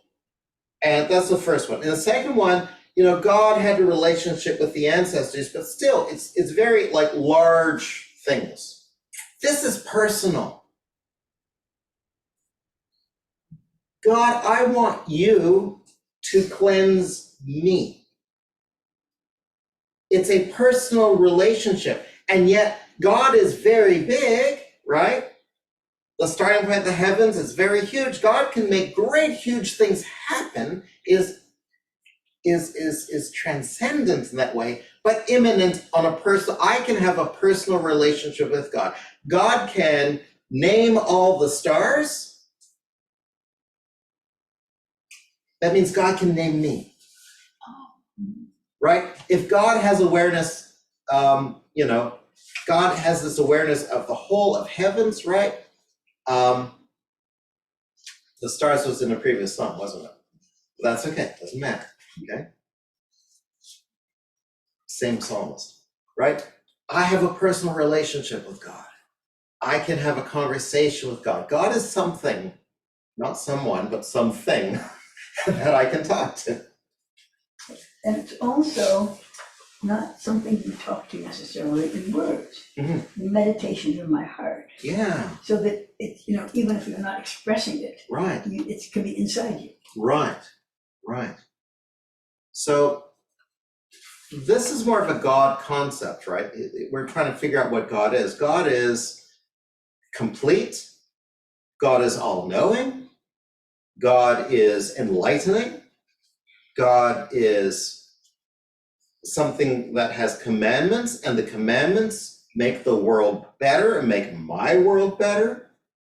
And I'm in awe of it, and it's just and true. More desirable than gold, heaps of gold. Sweeter than honey flowing from the comb. This is your doublets for, repetition for poetry, right? This is a different relationship with God than we had before. This is, it's not visceral, but it's personal, right? God is capable of caring about David Cantor. I like the one sentence, cleanse me from hidden sins and keep me from deliberate ones. Yeah, isn't that fantastic? Yeah. That concept makes it into the Machzor. It does, right? That is also, we make fun of Rumsfeld for this. Donald Rumsfeld. Yeah. Rumsfeld. But Oh, the no. When you talk the known knowns and the unknown unknowns, but this is it, that's what they're talking about. Cleanse me of hidden sins. Those are the unknown unknowns. I don't know about them, and nobody else knows about them. Cleanse me of them, but God does, right? And the deliberate ones, those are the known knowns. Right? Okay. Very good. Okay, let's take another look at that. Now let's go into Isaiah. Now Isaiah's context, just so you know, Isaiah, the book of Isaiah, has more than just one Isaiah speaking. This is Deuteronomy. Right. There's Isaiah who is actually there before the exile and has stuff to talk about it. And then there's Isaiah who is in the exile and talking about that stuff here. This is from later Isaiah, okay? And there's some say that there are 3 Isaiahs, but Absolutely. but Suffice it to say, this is not the Isaiah who was in conversation with the kings and trying to get them to, listen. Okay, so here we have word on high. And now this is what Adonai says, the one who created you, Jacob, the one who formed you, Israel. Do not fear, for I have redeemed you. I have called you by name, and you are mine. When you walk through the waters, I am with you. When you pass through rivers, they will not sweep you away. If you walk even through fire, you shall not be marked, and no flame shall burn you. For I am Adonai, your God, the Holy One of Israel, your deliverer. I have given Egypt as your ransom. I have exchanged Cush and Sheba for you. But you are dear in my eyes because you are important, and I love you. I will give people in return for you, nations in exchange for your life. Do not fear, for I am with you. I shall bring your offspring from the east and gather you from the west. I shall say to the north, give up, and to the south, do not withhold. Bring my sons from far away and my daughters from the ends of the earth, every person called by my name, whom I created for my glory, whom I formed and whom I made. Bring out the people which is blind yet has eyes, which is deaf yet has ears. Let all the nations gather together and all the peoples assemble. Who among them can declare this and declare what came before? Let them bring their witnesses to vindicate them, and let them hear and say, it is true. You are my witnesses, declares Adonai, my servant whom I have chosen, so that you may know and believe me and understand that I am he. Before me no God was formed, and after me there shall be no other. Okay, what's your response to this song? It's powerful. Lots of nice parallels going on, right? Thank God we're both Israel and the children of Jacob. Otherwise, how would we fit into poetry? Two names so that you Right. have, so that you have the symmetry. Right, I mean, this is like building on the previous song, right? Mhm. Very personal. We can have a relationship. God chose us individually, right? And God has put out for us. God has done stuff for us, right? And God loves us. Wow. Where did that come from? Can you imagine God loving you?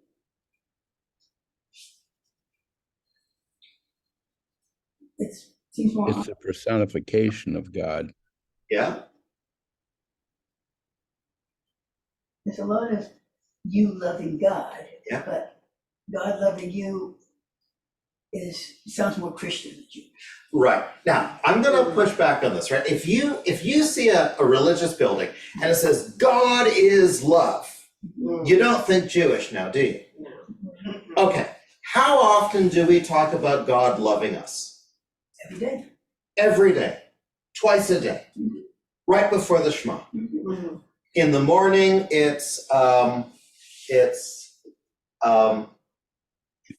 well, in the evening is Ahavat Olam. Yeah. Eternal love, I have loved you, I have given you laws, and I've given you this because I love you. And in the morning, Ahava Rabbah, Ahavtani, with great love I have loved you, giving you Torah to learn and to teach and to, right? We are a religion of God's love. We talk about it all the time, but we do it in Hebrew. We don't realize it. And we don't realize it, and we don't make a big deal out of it, and we don't have the propaganda arm of Christendom, which says, oh, theirs is a God of anger, but ours is a God of love. Right. Meanwhile, their guy does a whole bunch of angry stuff. I have to tell you, that guy had a temper. Okay? And his followers, Yeah. all through the years, have done nasty stuff. Out of love, of course. Yeah. Love the person to that. Love the sinner, don't love the sin. Anyways, God loves us, right? This is supposed to be God speaking. Is this supposed to be God inspired then, this psalm? Everything's supposed to be God inspired. Yeah, this is Isaiah speaking on behalf of God. Isaiah is, Second and third. where's second Isaiah? But Isaiah, this notion of I'm gonna pretend that there's one Isaiah, of Isaiah being chosen by God, the heavens open up, he's lifted up, brought to God's course, a burning coal placed on his mouth, seeing the angels with their 6 wings, 2 to cover their faces, 2 to cover their feet, and 2 to keep them in the air, singing holy, holy, holy. Okay. This is big, majestic language. This is a guy on a soapbox, definitely a box that held soap, on a soapbox downtown, yelling this out. Okay, all right. This is not this is the guy on the street corner, talking into the wind, and it's massively beautiful, right? This is the preacher from the pulpit, right? You can just some of these haftorahs, you could just declaim them and sit down and that's the end of it, right? The excerpts in the Siddur. I mean, it doesn't sound the same way in Hebrew when you read them sort of by rote, even if you understand what they said, what they mean. Yeah.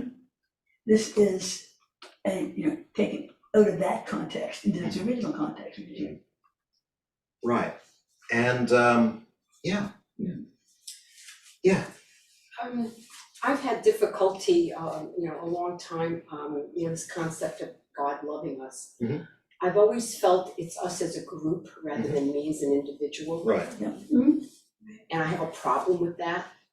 And therefore, I kind of see why Christianity, again, what do I mean by Christianity, I guess, but I can see why there's great appeal there. I think I feel like there's more one-to-one. Jesus loves me. When Yeah. Ruth, when you say you have a problem with God loving us as a group. No, I mean, it's wonderful that he Yeah, that God does, Mhm. but that makes me feel like I'm just one in a massive sea of people. So your problem with it is Yeah. that you don't feel like God loves you Individually. as an individual, right? I'm not sure. Or at least you don't exactly, feel but like it's expressed in the tradition. I'm not Yeah. feeling that one-to-one. Right. I know. And I get the right, one to right, the right. group, I'm sure we'll get there. Right, and Isaiah is trying to reach out to you in that way. It says, no. God knows you. God loves You you. think so? I think so. Show me where. Show me where, right? Show me, Um, Well, Every it person says, called "Do by not my fear, name." I am with you." Well, you is, you could be a mass Okay, of people. Okay, so now I we have have to go into the Hebrew, okay? Oh, yeah? Vata. Rabbi, Yeah. before you do that, I have a little story I want to tell. Yeah. With this last passage. And I was at a professional meeting, and I was talking to a Black colleague who happened to be a professor at the University of Maryland.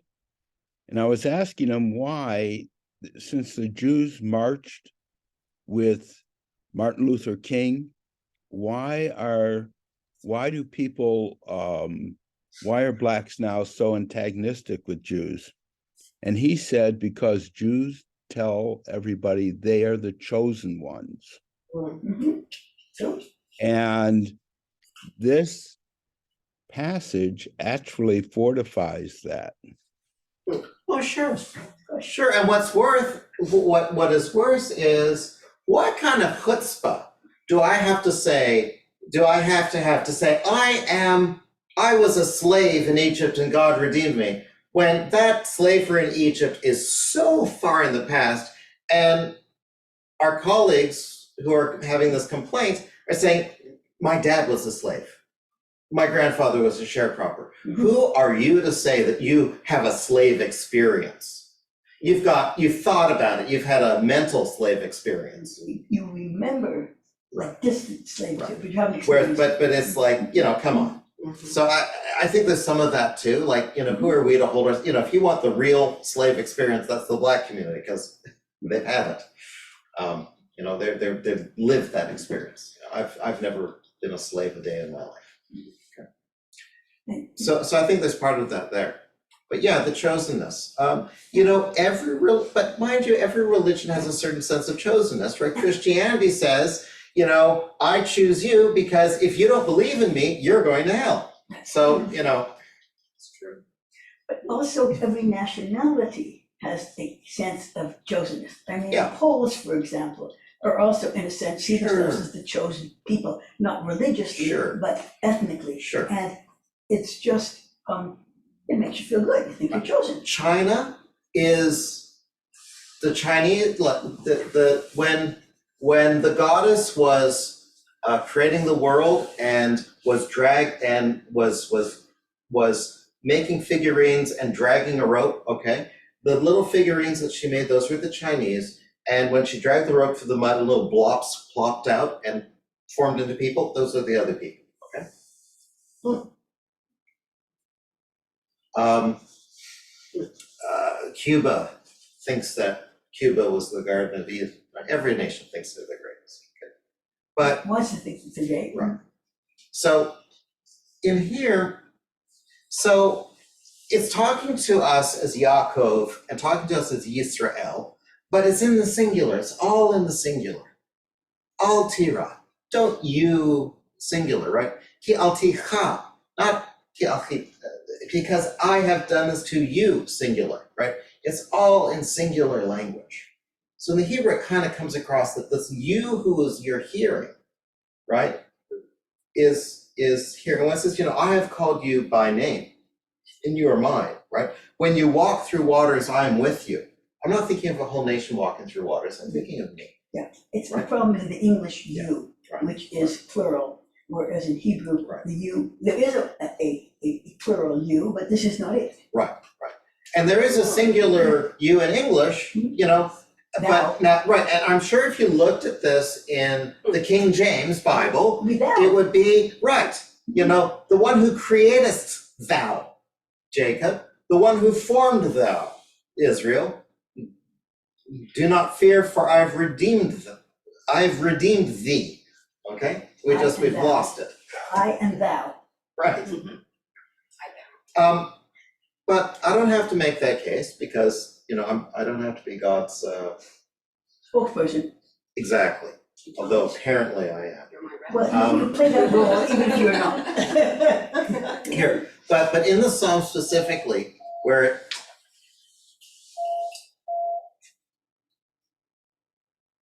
is. Yeah, so what time is your appointment?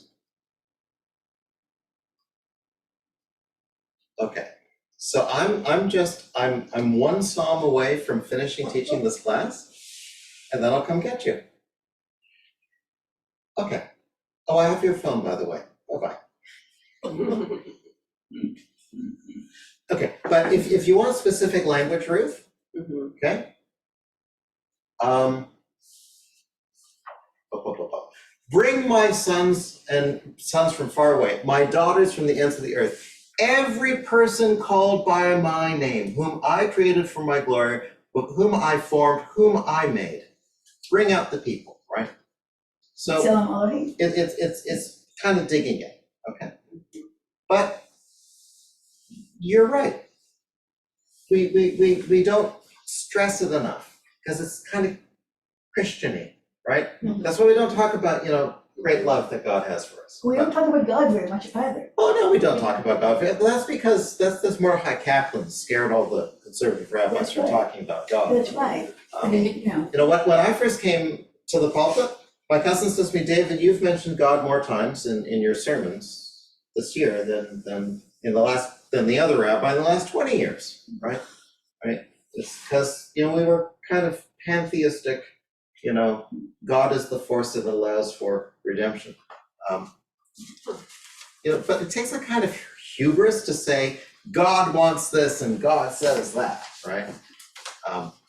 But Instead of I say in the name of God. oh yes, God spoke to me. Right? I'm a little nervous about that, you know. But I think that there is room within the Jewish tradition to believe that God cares as me as an individual. And the reason for that is I speak to God as an individual when I pray. And I believe that God's listening to me. And even when we're in a minyan, the person leading the minyan is not saying the prayers on behalf of the minyan. They're just calling out page numbers, and they're doing it by paragraph. They're calling out paragraphs, right? They say the first two words of each paragraph to let you know, this is where I am. You might want to be in the same place, but your individual voice is speaking to God directly. And God likes the volume that you get from 10 people speaking, because it's louder, but it's still the individuals. And there's a great teaching, I forget who teaches it. The text was brought to my attention by Eliezer Diamond. And it's a comment of some Hasidic master on Bereshit. But it talks about the shofar on Rosh Hashanah. And so if you hear this again in about 6 months, just, you know, say, oh yeah, I knew that. When we daven the Musaf of Rosh Hashanah, we daven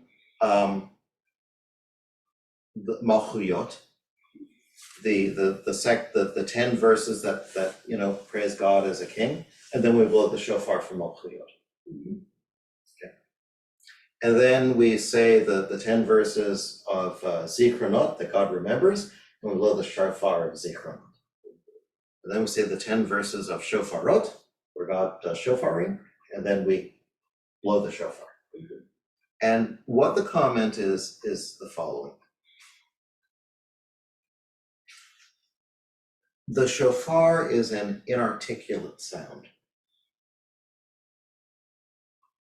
When we pray, my individual words are an approximation of that shofar sound. I'm trying to make a shofar sound with my voice. And the only way I can do it is through manipulation of words. But if you take all of the words being said by all the people in the room, that's coming to God with the articulate, inarticulate of the shofar. Intelligible but unintelligible, right? That sort of wall of sound. And you take your voice away from it, and it's no longer complete, right? So, when we say, Yivarechecha Adonai v'yishmerecha, may God bless you and keep you, singulars. May God's presence be with you. And when you are alone and you look up, may you see God shining down on you. That's very individual, right? It's not just, the sun, the whole nation. I think that's a very personal, you are alone in the room and God is there. And that's said every day, the priestly blessing, but it's only said with the minyan. Well, it's only said, when it's repeated to minyan, but you still say, your parents say it to you on Friday night when they bless you. Yes, it's the priestly blessing. And you read it every morning as part of your warm-up prayers on the pages that we skip in the book. So I think there's a place for a very personal relationship with God, even though God is unknowable and vast, right? And if I wanted to try to get a metaphor, I'd say, look, the sun puts out a lot of light, but some of those individual rays just fall on me. I have to use that. Very nice, That's an very nice. It is nice. I like that one, that's good. You just inspired yourself. Wow. Can I work that into a sermon somewhere? I'm sure you Yeah, can. way of dancing. Probably more than once. Yeah. Okay. Let's look at one last text. And then we'll give the Bible a wave goodbye. So behold, this is Jeremiah. Now Jeremiah is like, you have to feel badly for Jeremiah because he says, I don't want to be a prophet. They'll hate me, they'll be mean to me. And God says, no, I'll be with you, it'll be great. And it's a lie, okay? It's just miserable, they don't believe it. Behold, days are coming, declares Adonai, when I will make a new covenant with the house of Israel and the house of Judah. Okay? This is where that other religion gets this notion of a Brit Hadashah, a new covenant. This is their source text, one of them.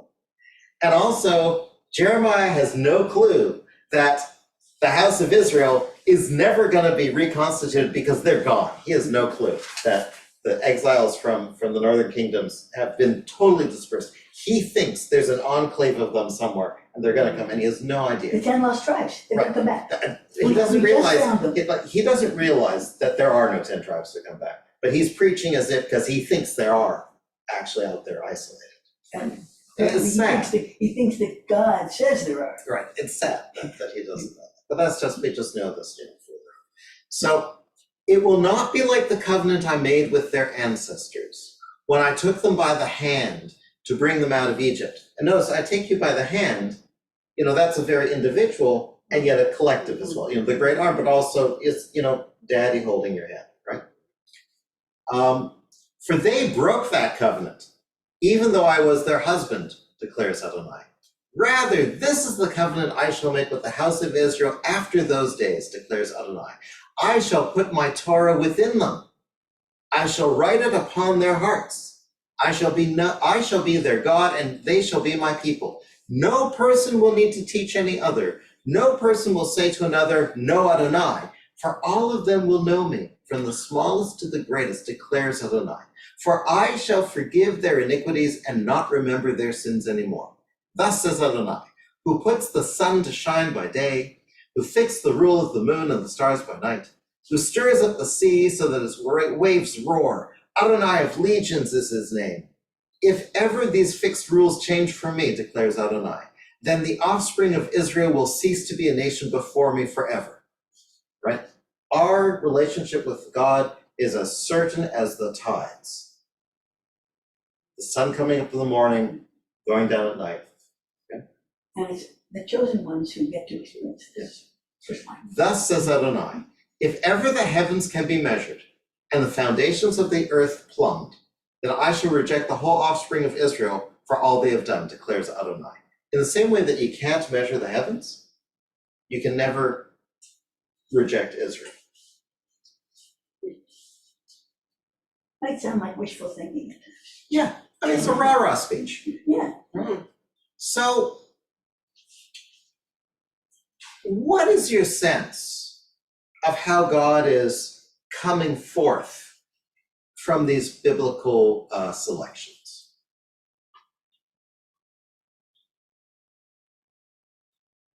They're idealized as everything up there and down here, and God is everywhere. How is this different, or is this different than your conception of God that you may have had, an hour and a half ago? Has anything changed?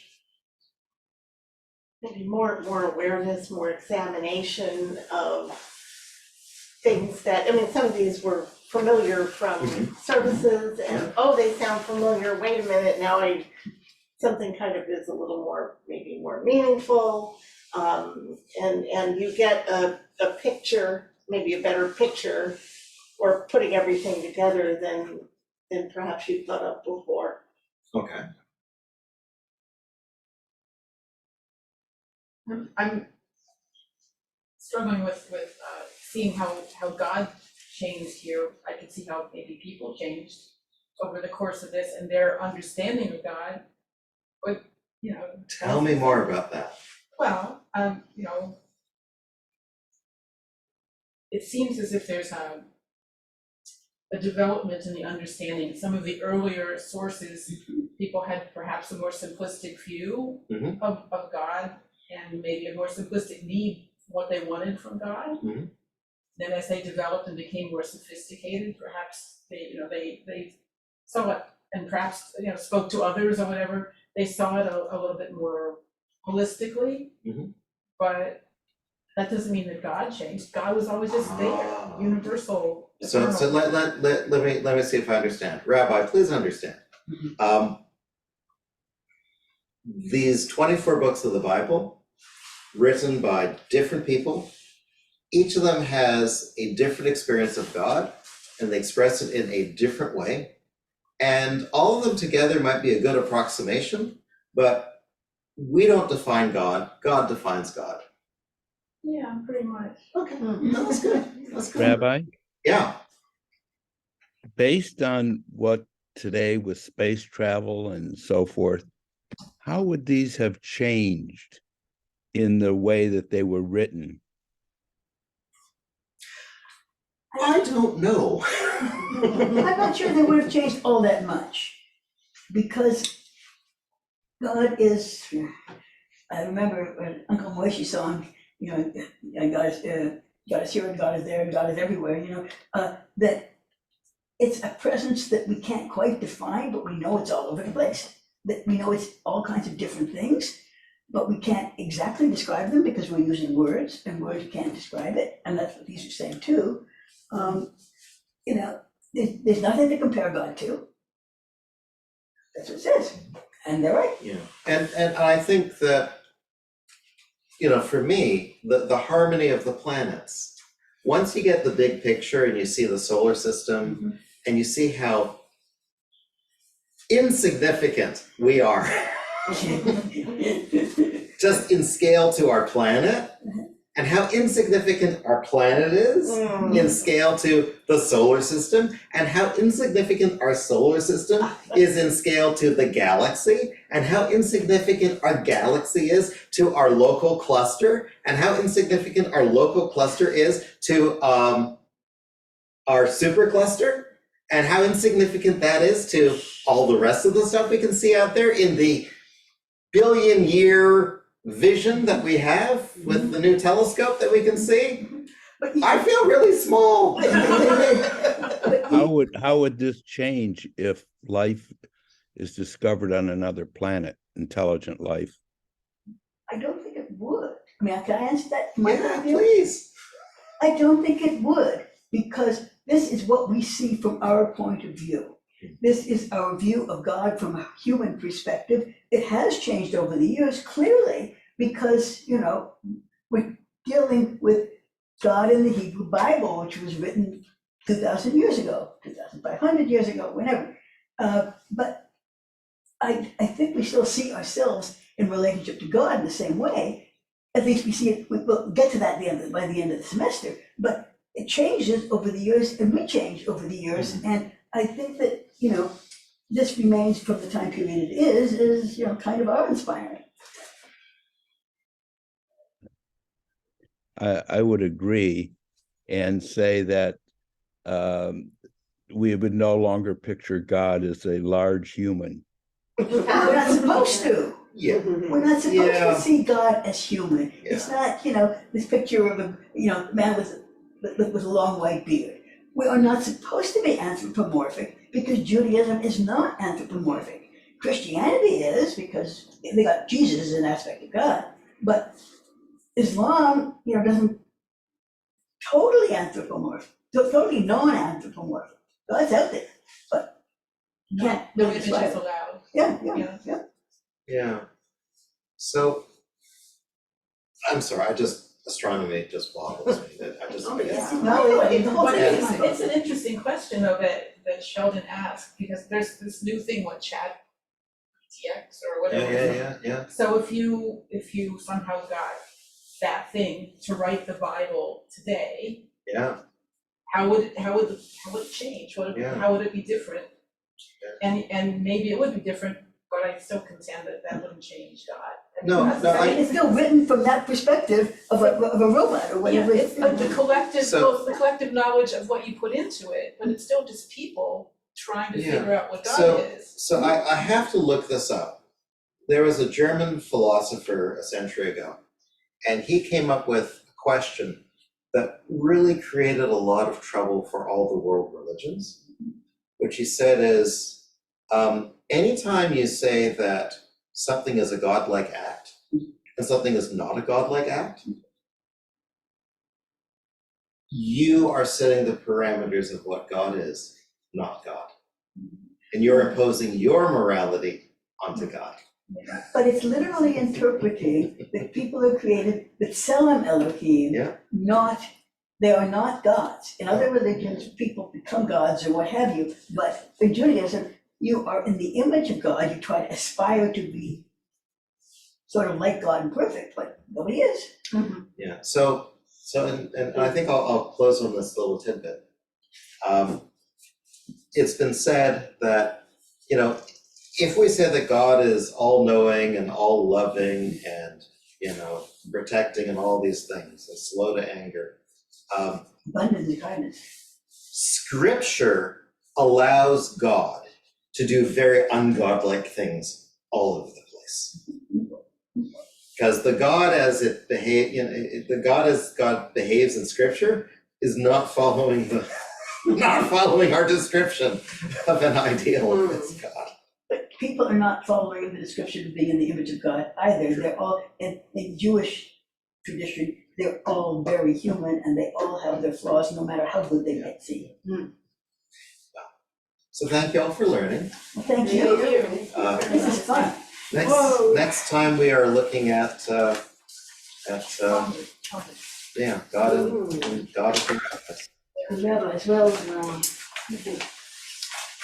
I think that the rabbis also can't quite have the same God, but they're pretty close to each other in most cases. Yes, thank you.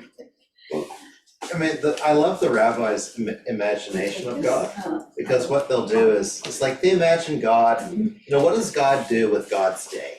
So a quarter of the day, God is studying Torah, Of course. and a quarter of the day, God is matchmaking, right? And a quarter of the day, God is playing with Leviathan.